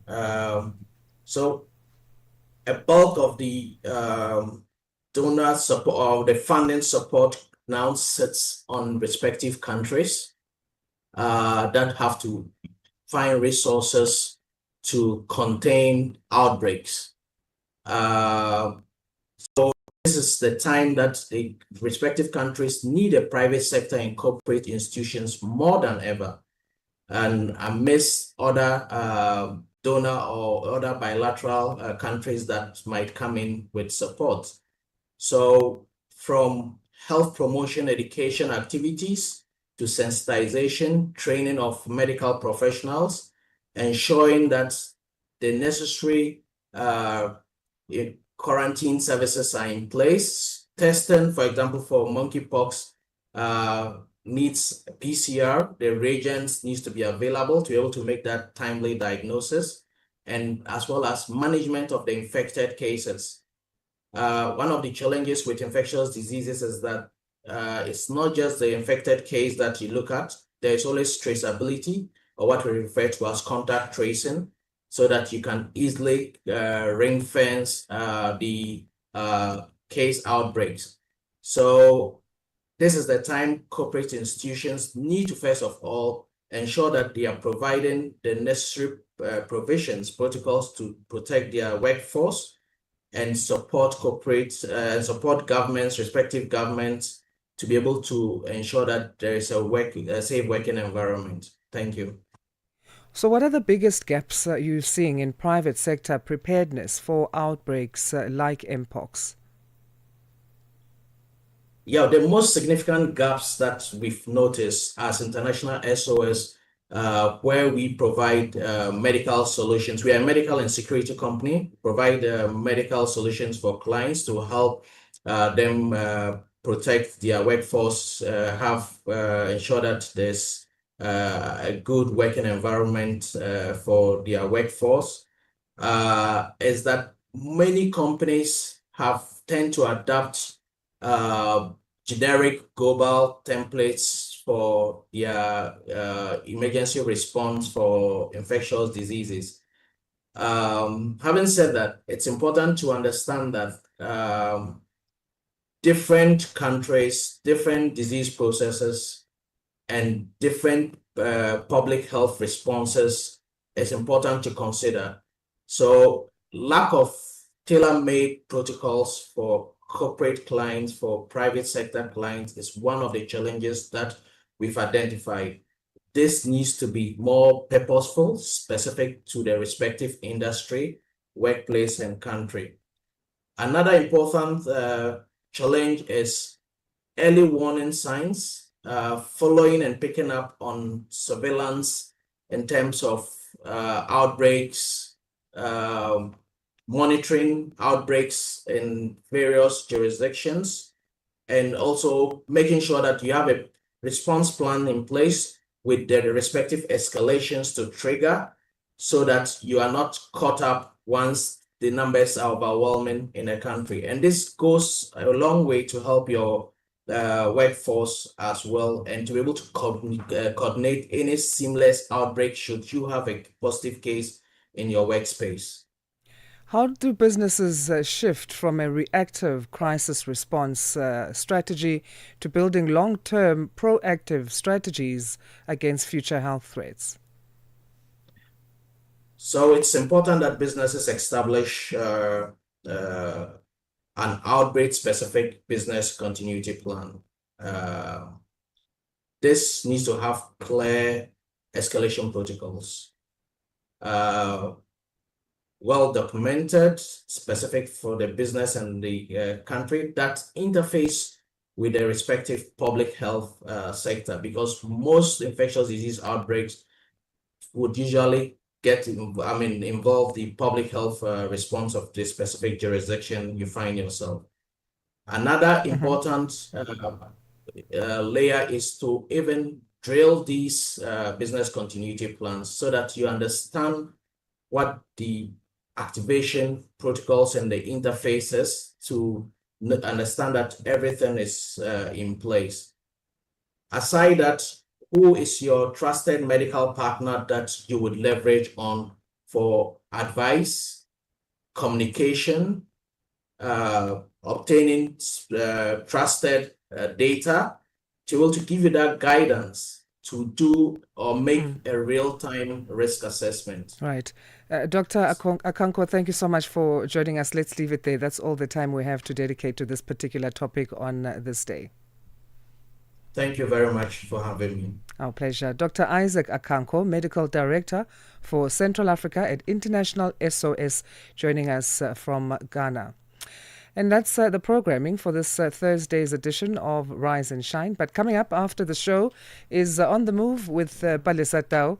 and Benjamin Mushata Mapalis are joining us to tell us what to expect today. Good morning. Good morning. How are you guys doing? Absolutely fabulous. Thank you very much. I'm glad. All right. Today on The Move, in our becoming feature, it's going to be quite an interesting one. You know, we all want to grow. We all want to do better. Yeah. We want to climb the corporate ladder. We want to stay fit. And there's all these other expectations that, you know, we want to be good parents and this and that and the other. And so today we're going to be looking at something called self-development fatigue. Like, you're just so tired of all these expectations and all this growing and all the new things you have to incorporate and all the old things you have to heal from and the therapy and this and the thing and the other. Grow up and you'll see. It goes with that saying. Once you get a text number, life is never the same again. And then this one is for you, Peter. In our final hour, we're going to be taking a look at the deep impact of father-child play. Oh, wow. I love that. That's just for me, for real. It's also quite interesting because they say there's a huge distinction between the relationship a child has with the dad in play and with the mom, because our strategies are different as men and women and moms and dads. True. I see that. And they need both of that. Yeah. No, I see that. And also the way that men play with their sons is different from the way they play with their daughters. True. So that's an interesting dynamic as well. So we're going to be taking a look at that dynamic in today's final hour. Very cool. Nice I will be listening.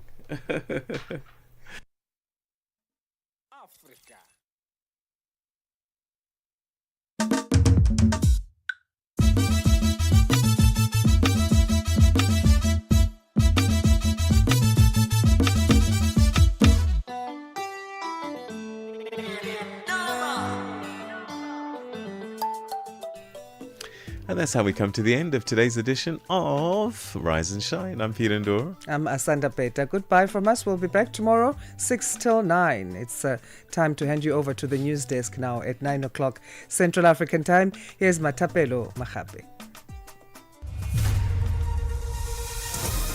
SABC News. The African Perspective. Thank you, Asanda. Top stories this hour. Ghana accepts West African nationals deported from US, and a Brazilian judge votes to acquit former President Bolsonaro on coup plot charges. Good morning. Ghana has agreed to accept West African nationals deported from the United States, with 14 already arriving in the country. President John Dramani Mahama justified the decision by stating that West Africans don't need a visa to come to Ghana. The Trump administration has approached several African governments about accepting deportees as part of its campaign to deter immigration through high-profile deportations to so-called third countries. In July, the U.S. deported 5 individuals to Eswatini and 8 others to South Sudan. Rwanda received 7 migrants deported from the U.S. in August, weeks after the two countries reached an agreement for the transfer of up to 250 people. And around 1,000 troops from 9 SADC countries, including 650 from Zambia, are taking part in a humanitarian exercise and medical outreach in a drought-hit district. The Operation SADC Blue Lugwasho 2025 is part of the bloc's rotating Standing Aviation Committee activities. Zambia's acting Defense Minister, Brenda Damba, has called it a key investment in regional readiness, especially against climate-related challenges. This exercise is a practical manifestation of the peace and security agreements to which Zambia is deeply committed.